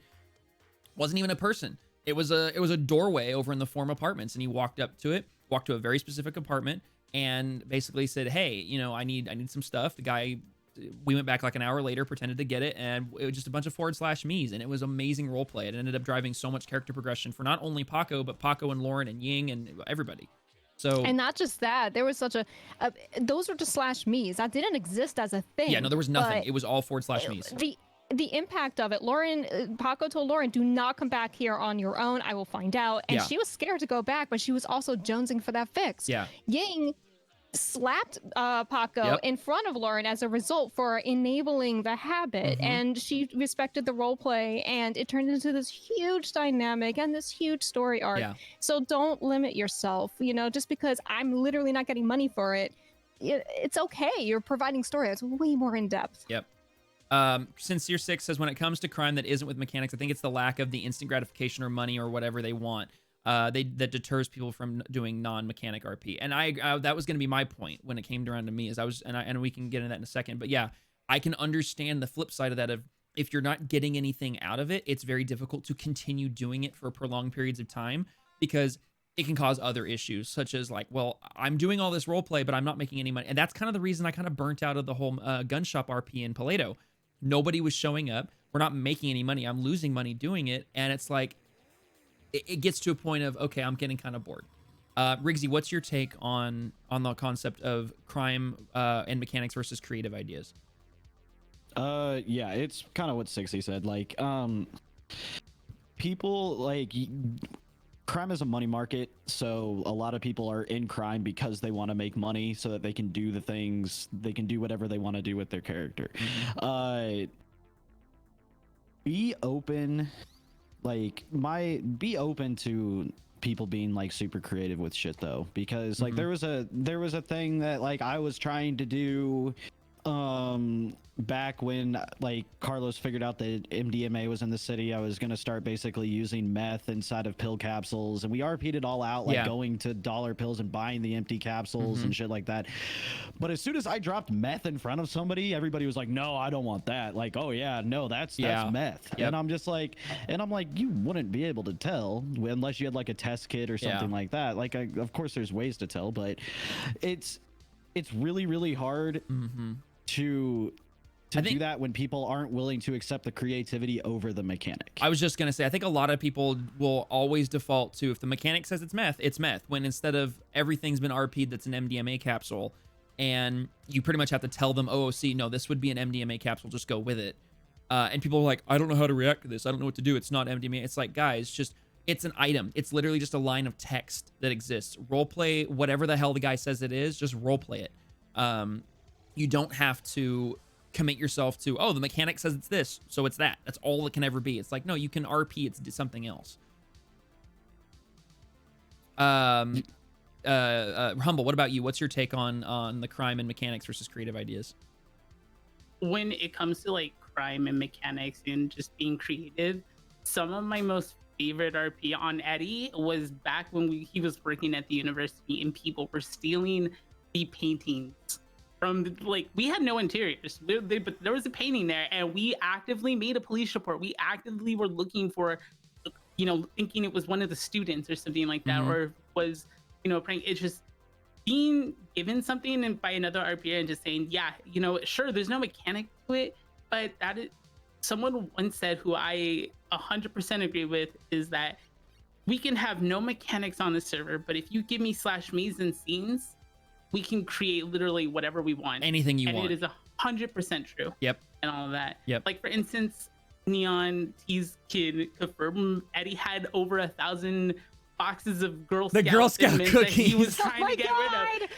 That whole thing lasted like 3 weeks of trying to get rid of them. That was amazing. That was so good. And Lauren was threatening to kill the Girl Scouts for Eddie because they were harassing him, and oh, it was so good. It was so good.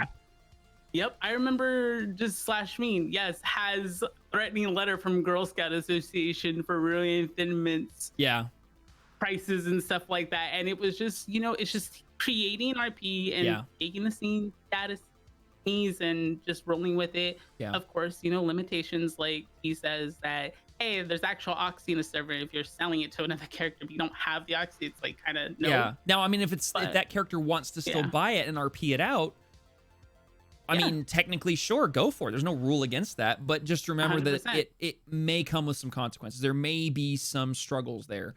And as 60 just said, treat it like a drink at a bar. If I tell you I'm giving you a drink that isn't in the game, people don't think about it. If someone gave me a certain drug and said it was something else, treat it the same way and ask them OOC what it is so you know how your character reacts. If someone says to me, if let's say Diego is making a buy off somebody and they give me a bunch of, let's say it's from Carlos, and Carlos gives him a bunch of meth, right? But he tells me OOC, not a /me, because /me's can be manipulated because it's still in character. If he tells me out of character, hey, these are not, this is not meth bag, these are MDMA pills. I'm just using the meth product. Fine, great. I'm going to RP that out because he's given me the info. He's given me the out of character info. This is what this actually is. Go with it. Great. I'm going to roll with it.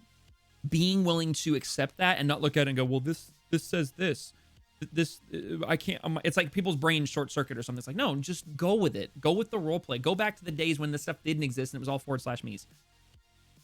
I think it's a lot easier to push people to roll with creativity when it isn't serious crime like drugs as well. I mean, yeah, that's true. Well, I even remember back after the Gambino Wars where there was a character who was seriously injured and he was respecting the injury and he wasn't playing very often. And Lauren had contact with them and he was saying that he was in a lot of pain. He doesn't have any pain medication, and his hospital visit, like, he left the hospital early because he didn't want to stay there.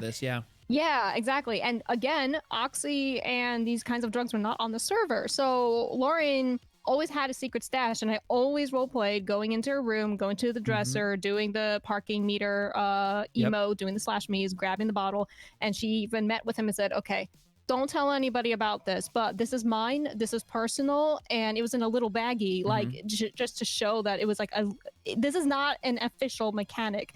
And he took it, he thanked her, and it was a debt that was paid forward months later because the roleplay was she took something that was very personal for her, something that she needed, quote unquote needed as an addict, and gave her supply to this person who needed it for physical pain. Yeah. So even though this wasn't a mechanic, it was a creative idea that happened because it made sense for the characters, and it spurred a ton of roleplay months later. Yep. I think the last thing we can kind of wrap this episode of the podcast up with, probably because it's probably going to take a minute, is the concept of gamifying RP. And the reason I say that in relation to CrimeRP is because it is so easy for us criminal RPers to gamify the mechanics that do exist, or to gamify the mechanics that don't exist. Like, oh, this mechanic doesn't exist, therefore I can't do it. Or this mechanic does exist, I'm going to figure out how to do it to the best of my degree so that I always win or I always get the money or everything. An example of this would be figuring out, oh, I can make $1,000 an hour selling this in this spot, because if I do this many runs, I can, and basically breaking it down to how fast you can make money. And I know that it's very easy to do that. I'm guilty of doing that on occasion, especially when it comes to Kaylin. Thank you for that follow. Especially when it comes to like the smuggling stuff. You know, I did that very quickly with the smuggling of, oh, I can't, winning RP. I can't make very much money doing this. Therefore, you know, it's not meta leech. It's a weird, it's literally just gamifying shit. And I'm just going to go ahead and I'm just going to open this up because I'm already getting pinged from them saying they have opinions. So let's just start with Humble since he's at the top of the voice chat and go down. Oh, okay. All right. Oh, you fuck. All right. Tease out. If you want to go first, No, it's okay. It's okay. All right. Appreciate it. So 100%. Yeah. You know, it's not looking at it as a monetary thing where it comes to the role play and saying, yeah, you know, I need to make, you know, by all means, if someone says money doesn't matter in RP, it kind of does. Yeah. It kind of does. It kind of does.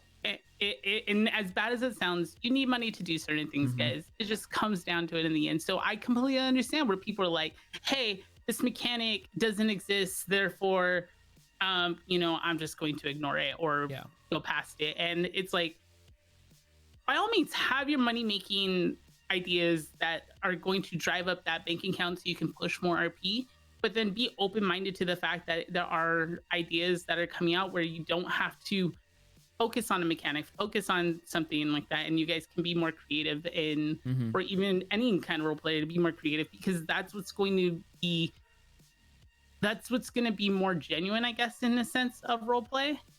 You know, it's like, actually, fun fact, like Ernest, we'll take Ernest for instance. He completely RP'd out that, you know, Little Febreze, his bank accounts. Oh, Little Febreze.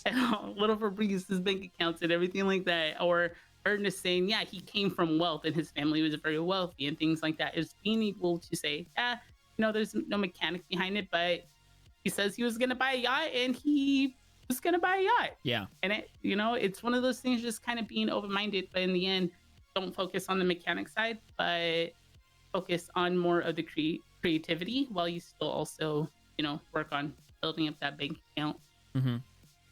All right, Tease, what about you? What are your many opinions? Many opinions. So yeah, there's two sides to that with when it comes to gamifying, and I'm gonna speak about crime in particular. I fell into that trap when weed was selling really well, and in certain areas and with certain peds, it was so easy to fall into that trap without realizing it. Yeah. Because the way that my character would be, she would only sell a select number of drugs, like different kinds of drugs. She would actually deny selling. That was the other thing. My character doesn't like touching oxy, meth, crack. She was once offered crack by Grove and freaked the fuck out and got rid of it as quickly as possible because she did not want to touch it again. It sells more and it gives me more money, but it didn't make sense for the character to touch this drug that she knows could kill people and to have this overwhelming sense of guilt of destroying other people's lives when drugs have destroyed her life. Yeah. So I didn't do it. Weed was the go-to, and she was really bad at coke, so I played it into the character. She tried, and it never worked. But when it came to weed, it was so easy where we were. She had that one block, and it was like the known block that, mechanically speaking, the probability of a call happening was super low.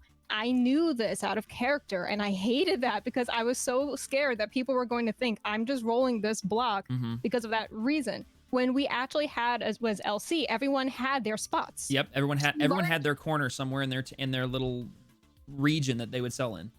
Right, and that was her spot. And it was decided in character by multiple people for multiple reasons. She learned from Noelle down in Jamestown. She learned from Pancho, and she learned from Paco. So she had this background on who to sell to and all this other stuff, and it was not gamified. But in my head, it was like the ladies of the night were hers, and those were the best ones. Yeah. So knowing that I had a bit of an advantage, what I would do is I would be slower with it, and I would role play it out all the fucking time. I never just handed silently and just spammed it. I would always talk. I would get her drunk and see if I can add a bit of risk to it, of just like falling on her face, complimenting hookers' asses to try and sell some drugs. It was ridiculous. So it's so, especially when it comes to drugs or like other mechanical things, it's so easy to fall into that trap without realizing it. But if you know that you're going to be doing that, because sometimes you just need the money, you want cars, you have mortgages to pay and all this other shit. Money is a necessity. It really is. At least respect it and role play with it. Even if you're going to be, I don't want to say taking advantage, but if you're in a position where you know the gamifying is in the back of your head, at least role play it out so it feels more fluid and like you're not pushing just a mechanic. Beck, you may have a point here. You don't want to do CrimeRP so that Beck doesn't actually know because you don't know. And I respect that because I'm also now an LEO player and I have been before.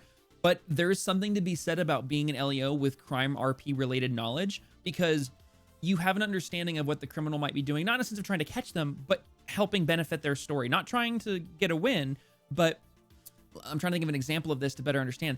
Like, I know as a criminal role player where spots are on the map. I just do. I know where they are because I have Paco, I have Diego. I know where the drop-offs are for smuggling. I know where the pickups are for drugs. I know that, but I don't know it on McNeil.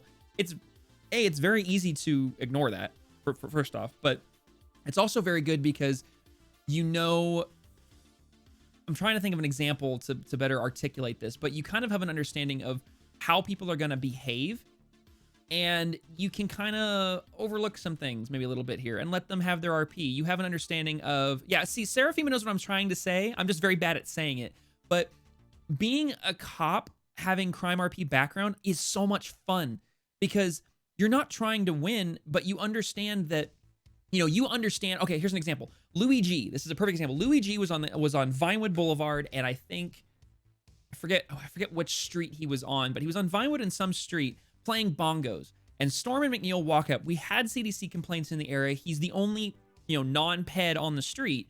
We, out of character, know he's the one selling it. And as a criminal RP, I know he has to be the one selling it. But McNeil's like, there's other people walking around. He's just standing here with his bongos. I can't smell weed. Therefore, he must not be the seller. So we discussed with him for a bit, right? We were having this conversation. It turned into this really cute little RP scenario. Like a day or so later, myself and another unit come back. Same thing. Louis G is they're playing his bongos, writing his poems and everything. And he has a female with him this time. Our CDC complaints came in that it's a man. Again, we know it's him. As a criminal, as a cop, I know it's him. But he doesn't have anything on him, right? So we're like, this is interesting. But the female with him did. The female had all the weed on her and the dirty money. So we knew it was her, but the CDC complaints came in. And it was this really cool RP scenario of being able to figure out what happened and having the interaction with them that as a criminal and a cop, I knew what the answer was, but it was fun to be able to just play it out in character because it was just a very cool interaction. I don't know. That's an example of a scenario that, sure, as a criminal and a cop, I know exactly what's going on, but as a character, I don't, and it's fun to be able to have fun with that. So, is it hard for you RPers to play out a scenario even when you know OOC stuff but not in character? I don't personally. I mean, that's a good question. What do you guys think? King Leech asked a question in chat. He says, "Is it hard for you RPers to play out a scenario even when you know stuff OOC but not in character?" Nope. It's easy for me to. Okay. It takes years of practice. It really does. Practice, if you're new, if you're new to roleplay, it's really hard to build that separation of you knowing, out of character or how something's going to happen or some involvement or some story. You have to detach. You really do. And you just have to go with it. Just how would my character react? Just always remind yourself, how does my character react? My character does not know this. If you remind yourself of these things, you're good. So just separate. Yeah. Real quick, I want to watch this clip real fast because you posted it. Best clip. Makes me smile so much. I've shared that clip with coworkers and they've judged me. Buy my drugs. Does that work? Did that work? You want to buy my drugs? With their skull mask on and everything. Yeah. Huh? It's good drugs. It's good drugs. Like your ass. Motherfucker. Oh shit. Yeah, that's okay. typically who I would buy You drugs don't from have a is beautiful some drunk ass. person with a You want to buy mask my on. drugs? Yep. I would. Saying you have a nice ass, buy my drugs. They're good drugs. Yeah. You compliment me, take my money, give me the weed. Joe, I'm so real, kid. Wait, what? What's happening? Hey. I want to talk to you. I want to talk to you. Hi. No, sorry. I have no idea. I'm sorry. I just really. Wait, what? Hey, Oh, at no. least you're persistent. And persistence is key. She'll eventually I'm not bite. good at this. I'm not Okay. good at, and she hangs her head. I'm not good at this. Okay, so going back to let's see, who was I think Riggsy, you were next in regards to the question that that King Leech asked. Is it difficult to RP out a scenario when you OOC no information? No. Not for me a lot of the time. Like, I mean, I knew Bada Ka was dead for months before I figured out that Bada Ka was dead in character.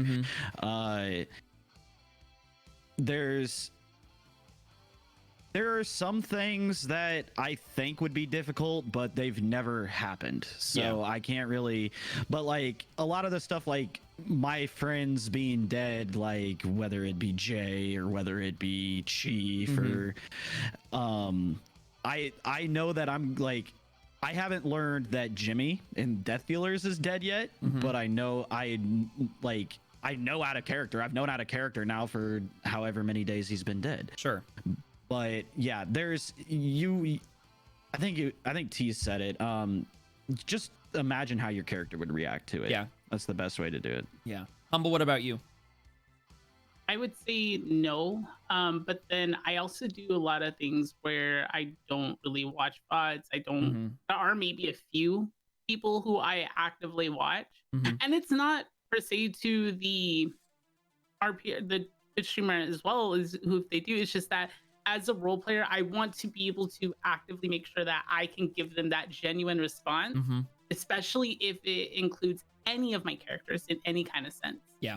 You know, I know personally as an RPA that it's not hard for me to keep that information OOC and, you know, keep that out of, you know, keep that out. But at the same time, I'd rather have an even more genuine response by being proactive with my own RP to say, hey, you know, have a good stream, enjoy, you know, if you know, go back on clips and watch funny ones. You know, I know Ernest is dead OOC, right? Yeah. But in character, Eddie has still yet to know. He doesn't know?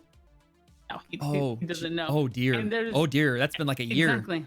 That's been a whole year. Yeah. And like, I remember watching that clip and I'm like, oh, well, farewell, Ernest. And stuff. But it's just being able to be proactive that if you feel like you might not be able to separate the two, especially as a new RP, it's just to like try taking that extra step by saying, hey, I'm not gonna watch your VOD, and it's not a bad thing, you know. Yeah, no. Another RP is gonna respect you and say, yeah, thanks, dude. I appreciate you, you know, taking the initiative and say, hey, I'm not gonna watch this VOD or not watching that VOD because you don't want that meta. You know, and there's some people that struggle with meta more than others, and it's not so much a necessity to win. It's more of a just, as 60 said, sometimes you just forget things, and it happens. And and to be perfectly honest, even if you slip up and say something in meta, it's very easy to catch yourself. One OOC message says disregard what you just heard. You retcon it, done, over, it's gone. You don't want to do it often, obviously, but it's not the end of the world if you recognize it and you're not using it to win. If it's a slip up, it's a slip up. We make mistakes. But the biggest thing is not using meta knowledge for the sake of winning. Now, that being said, sometimes having meta knowledge can actually benefit story. Classy Packs to this day, I think I still have the command. Yeah, there it is. Classy Packs to this day still has my favorite rendition of what meta is. That clip right there, we'll watch it real quick. This right here. One amazing Good clip, meta keeps the story moving forward. Bad meta is to gain an advantage and win. There's no winning in role play. When you have that mindset and try to take that shit, that's called bad meta. There, lesson's over. Fuck! All right, I hope most of you remember that. Okay, and do me a favor. Do me a favor. You see someone calling out stupid ass shit, saying meta crap like that? Call them out and educate them. Spread that like a virus, please. So that everybody can have a better time watching instead of sitting there screaming at the top of their lungs, meta, meta, meta, meta. We don't have no idea what the fuck they're talking about. Done? Done. Thank you. All right, let's get on with the show. Good meta keeps the story. That right there is my philosophy for meta. That is how I treat meta. I am okay if someone knows out of character that Paco's going to be at a location, not to try and nab him, not to try and kill him, but to push story. If they know that Paco is at the skate park hanging out with friends and they've been looking for Paco and they would look there anyways, they decided to look there first, I would rather them do that just to push the roleplay of the conflict rather than have them drive around for 6 hours wasting their time looking in everywhere else on the map when they know he's there and they could look there anyways. It's not that big of a deal to me. It is provided that they're doing it to push story, like Classy just said. If you're using meta knowledge to push story, go for it, because you're helping push story. It's like everyone akins RP to a movie or a TV show, right? Do you think that the people on the TV show are gonna go spend 6 hours searching the canals if the script says that they're in the hospital? No, the script says they're gonna go in the hospital. Where are they gonna go search? They're gonna search the hospital. They're gonna go there because no one has 12 hours to go run around the north part of the island looking for somebody if the person's on the south side. Now, that being said, if the goal of meta knowledge is just simply win of, oh, I know where they're at, I'm gonna go win, I'm gonna fuck them up, I'm gonna go get a leg up on them. No, bad meta, perfectly wrong, 100% bad. Don't do it because you're just trying to get a leg up and win. But if you are willing to use meta knowledge for the sake of story RP, great. Like if I know that, let's use this as an example. Let's say Carlos is looking for Paco. Let's say there's been beef between them and I know Carlos is on the west side and Paco's avoiding him. I might just take Paco to the west side and have that conflict and have it out because the story progression will move forward. Ropey, thank you for that tier 1 sub, and Swansonator, thank you for that follow. Much appreciated, everybody. If your whole goal behind it is story progression, meta can be a really good thing, to be perfectly honest, for both parties. That's just my opinion on it. And that goes a major for CrimeRP because meta knowledge can be extremely helpful for that, in my opinion. I don't know. That's just my 2 cents on it. I subscribe to Classy's theory of meta, and I will always be that way. So I'm weird. But if anyone has any other questions, that was a really good question, King, in regards to that. If anyone has any questions related to the topic of crime-related RP, feel free to throw them out. We've got a few more minutes before we're going to wrap this up for the first episode, because we're going to try and keep these to 2-hour segments. We're about 4 minutes out. So if anyone has one more question they'd like to ask, the 4 of us will go ahead and knock that out here before the podcast is up. Real quick though, I wanted to thank everybody for the follows that came in today. I really appreciate all you guys that decided to follow the channel. Anyone that Ropey with the tier 1 sub, thank you so much, my dude. Fallen so far, thank you for the follow as well. And Mr. Birdman, thank you for the follow. Much appreciated, everybody. We will be doing these pretty regularly. Maybe not on a week basis, maybe like a bi-weekly basis. It'll just depend on scheduling. But this will be a regular thing where the topic will change, but the theme will not. It'll always be RP, but the topic will shift between, this week was crime RP. Maybe one day it'll be mechanics. Maybe it'll be LEO. It'll depend. But if anyone ever has any topics they'd like to see discussed or any commentary that wants to take place after the podcast, there's a chat in my Discord called Offscript Podcast. You can head on in there and discuss to your heart's content regarding what was discussed in the podcast, things that you didn't hear discussed that you want to keep discussing. If people want to volunteer to be guests on the podcast, please feel free to jump in there and say something, and we can arrange to get you on one of the podcasts. That chat is specifically for that. If you're not already in the Discord, there is a button below, or you can type in !Discord and join the Discord. If you don't have notifications already turned on, throw those on so you can see when we go live on this. But yeah, hopefully you guys enjoyed it. I know a couple of you just jumped in, but hopefully you really enjoyed the content, really enjoyed the discussion. Thank you very much to Humble, Tease, and Rigsy for jumping in. Tease has a question. Go for it.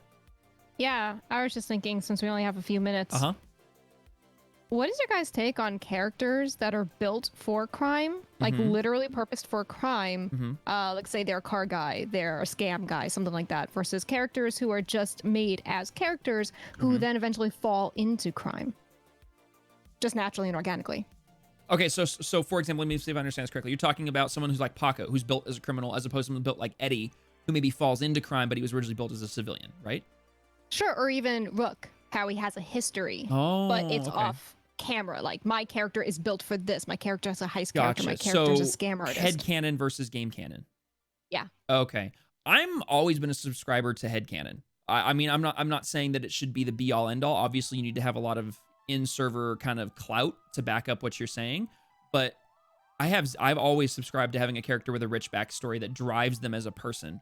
It doesn't necessarily mean it defines them 100%, but it drives the character. Like Rook, as you said, as an example, he has this extensive backstory because he's been doing mob-related work for years. So when people ask him in prison, how many people have you killed? He says over a dozen, but in the city, only one. because I want to kind of give people that OOC distinction of, oh yeah, no, I've only been in the city a short time. I've only been caught for one crime here, but I've done all these other things, and that drives the character, personally. Riggsy, what about you? What's your take on headcanon versus city canon? I mean, I don't mind. I don't mind when people make characters that like are built to do specific tasks in a crime world, as long as it's done well and you don't really expect anything. Like, if I were to say, oh yeah, like Carlos back in the day was a cocaine kingpin, so when I join this city, I am going to be having cocaine come in from a cartel connect in Mexico. Mm-hmm. Well, that's not gonna happen. Yeah, no, yeah, that's a distinction that has to be made right off the bat. Yeah, so like, you can make like I have Carlos as basically who like he was an enforcer in a cartel back in Juarez. So so he was a criminal before coming to the city, but it basically just makes it in terms of like his character is very, very like numb to the idea of having to body somebody, you know? But yeah, but like people that spiral into crime, like God, if Eddie Concord were to become like a drug dealer for me, oh man, dude. But like I think that it's a good story. People that like spiral into doing criminal stuff, like whether it's desperation for money, or like you got forced to do it because you got in contact with the wrong people, stuff like that. Like Alex Bennett is a really good example of that, as somebody that just kind of spiraled down into crime, and it's greatly done. Yeah, no, she did a phenomenal job with Alex, because that character started as when the college RP was just taking off and everybody was doing college RP, and now look where she is. Yeah, so yeah, you can do both. I don't have a problem with either. If you make a character that's a criminal, just don't. The big thing is just don't don't have high expectations for like things when it comes to like actual mechanics. Like you can't just make a gun dealer from another city and expect to be a gun dealer on the server. You have to prove the RP's there. You have to prove that you can sustain that RP before anything of that isn't going to even remotely happen. One thing I will kind of tack on to what Riggsy was saying real quick is characters that spiral into crime. My biggest caveat to that is that characters really take into account what they're doing. Characters that like, oh, I'm just a civilian, I'm doing this, but now I'm selling crack on the streets to pay my rent. I struggle with that, because you're talking about someone who maybe was a high school teacher or a sandwich maker at Subway. Now they're in the city and they don't know how to make money, and they know they can make more money because they've gamified it. They know, oh, if I sell weed, I'm going to make more money than if I'm doing trucking. So I'm just going to start selling weed. Like, so you just magically became a drug dealer. Like, I'm the kind of person, at least put some progression and pacing, as we said earlier, into that, and some thought process and respect to the fact that you have just gone from legal activities, which in our day-to-day life, we do them all the time. We have legal jobs, we drive cars, we have insurance, we have rent. Now you've stepped into an illegal world of, you could now go to jail and prison for the actions that you're taking. That's my caveat to that. Humble, what about you? What's your take on T's question? 100% think that it is perfectly okay to have that kind of backstory and to kind of bring that in, and to, you know, obviously like it's been mentioned, don't assume that, oh yeah, you know, my character was a heavy gun dealer back in the city, blah blah blah, and then expect to have that going into a new. That's just not gonna happen. But being able to have that kind of character and backstory kind of helps push it. But at the same time, I'm a sucker for a character that sure civ and has that pacing. Now they're slinging coke on the side, you know, you know, and of course keep it within the character realm, you know, like Neon said, like, yeah, sure, I like, you know that selling weed or selling drugs will give you more money in the long run, but is it something that's really suitable for your character? And having that kind of mindset, like, do I know that Eddie can go, like, even in the legal aspect, if like, do I know Eddie could technically make more money trucking? Yeah. But is he gonna really know how to truck? No, he's a terrible driver. God help us. That would be horrifying. Trucking. But it's like same thing. It's like criminal aspect is being able to say, hey, here's my character. You know, obviously you have more connection. You're playing that character well enough where, you know, his backstory, it's like, yeah, he Mhm. push Coke before he knows that he's trying to make that connect at that point. But at the same time, it's like, okay, hey, I have this other Civ character, and 2 months down the line through pacing, he or she is now selling Coke or running a table and is part of a crime organization. Yeah. You know, things like that. Well, and like Tease was saying earlier, how Lauren won't sell certain narcotic products for certain reasons. Like she won't sell meth or crack cocaine, but she's okay selling weed and coke because of, you know, the justifications that her character makes to herself. Stuff like that. Setting boundaries for your character, because like even IRL, there's certain drug dealers. Because I mean, I've done my research. I will tell you guys flat out, I've done my research. There are certain drug dealers who will not touch certain products.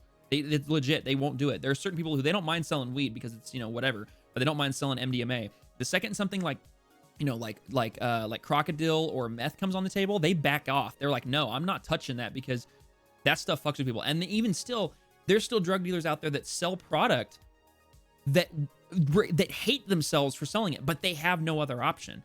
Playing a character like that hates what they're doing but does it anyways because they feel like they have no choice, that would be really interesting. Most players don't do that. They don't. I don't see a lot of characters really take responsibility for the fact that they're selling drugs to I mean, obviously NPCs, but they're selling drugs to these people, and these drugs really destroy people.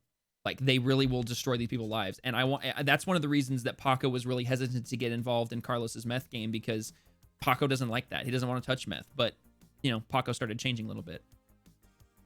I also like when heroin was introduced that everyone suddenly became super protective of Lauren and like, don't say a word, don't tell her, keep it away from her, do not let anyone who has access to this stuff interact with her. Just, I like that there is an added element of characterization there instead of it just being like, sweet, another mechanic. I sell weed cause whatever, but I'll never sell crocodile. I did not say that, Neon File. I did not say that. But yeah, no, that's one of the things that's really cool to see players really take into account with specific, because now that we've got, so back to the mechanic thing, we've got all this plethora of product now. You've got an actual product for heroin, an actual product for meth, coke, crack, meth, MDMA, oxy. That's huge. That being said, I would love to see more players and characters take those mechanics and run with the creativity with it. Like very specific, because so many characters are like, oh, I'll sell whatever, instead of just selling one product, or I'll use whatever, having zero understanding of what these drugs do to people. Like, for example, there's characters that are ODing on all these different drugs, and it's like, okay, do you know how your body reacts to an OD on that drug? Because each drug's is gonna make your body react differently.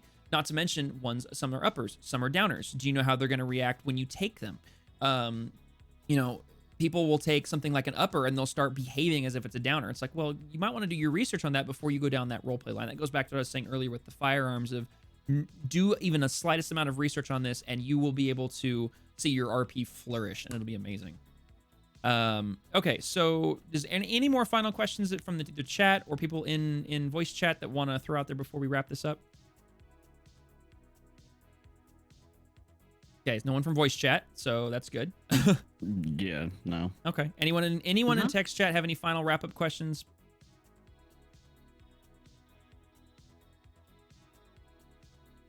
Do more of the podcasts or of the drugs? I'm confused. Wow. I think Birdman more drugs. He meant the podcast. I think so, but I'm just clarifying. Where did that? Oh, okay. Because I'm reading through Alright. text chat, and so I'm like, it's like I see all this talk about drugs, and then Mr. Birdman, do more, and I'm like, wait, what?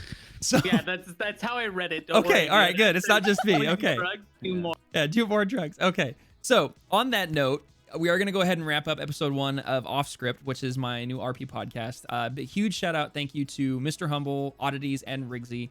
I'm going to shout them out real quick before I forget. I know that Rigsy doesn't stream anymore, but I don't care. I don't either. Yeah, you do too. Shut up. So I'm trying to buy a house. Oh, Okay? no, it actually, God. no, that's what's funny. Even Twitch doesn't know. It's like, well, they were last seen, we're not sure, neither is Twitch. Like, Yeah. Oh no. that's how often he streams, chat. Yup. Yep. That being said, Confirmed. huge thank you to these three for joining me on the podcast. And thank you to everyone who was involved in the podcast chat today. We will be doing this more often. Like I said, go ahead and jump into the Discord if you're not already in there. There is a chat called Off Script Chat. It is specifically for the discussion of the podcast. If there's more topics that you guys would like to discuss amongst yourself, please feel free to do so in there. It's completely open for you. If you have topic ideas, you can drop them in there and say, hey, we'd like to see this discussed on the podcast. If anyone would like to be a voice on the podcast, get with me and we can discuss that and figure out if it's a good fit and if we can make timing work out. If you guys are not already following the channel, please go ahead and smack that follow button in the upper right hand corner. It helps out the channel a lot, as well as make sure you have those notifications on so you can see when we go live. I am going to try and be good about changing the go live notification when we go live on a podcast, so that people don't. Hashtag sell out. Hashtag, well, it's my channel. That's what I'm going to do. Shut up. That being said, we are going to wrap this up here and do another one soon. It'll be next weekend or the weekend after. I'm not sure if I'm going to be doing week or bi-weekly basis. For those of you who are following the channel for other things, I'm going to go live here in a little bit with some LEORP for the evening. I just need to get some food first. But until then, have a wonderful night, guys. I will catch you guys here in a little bit, and I will see you guys on the next podcast. Thanks, everybody.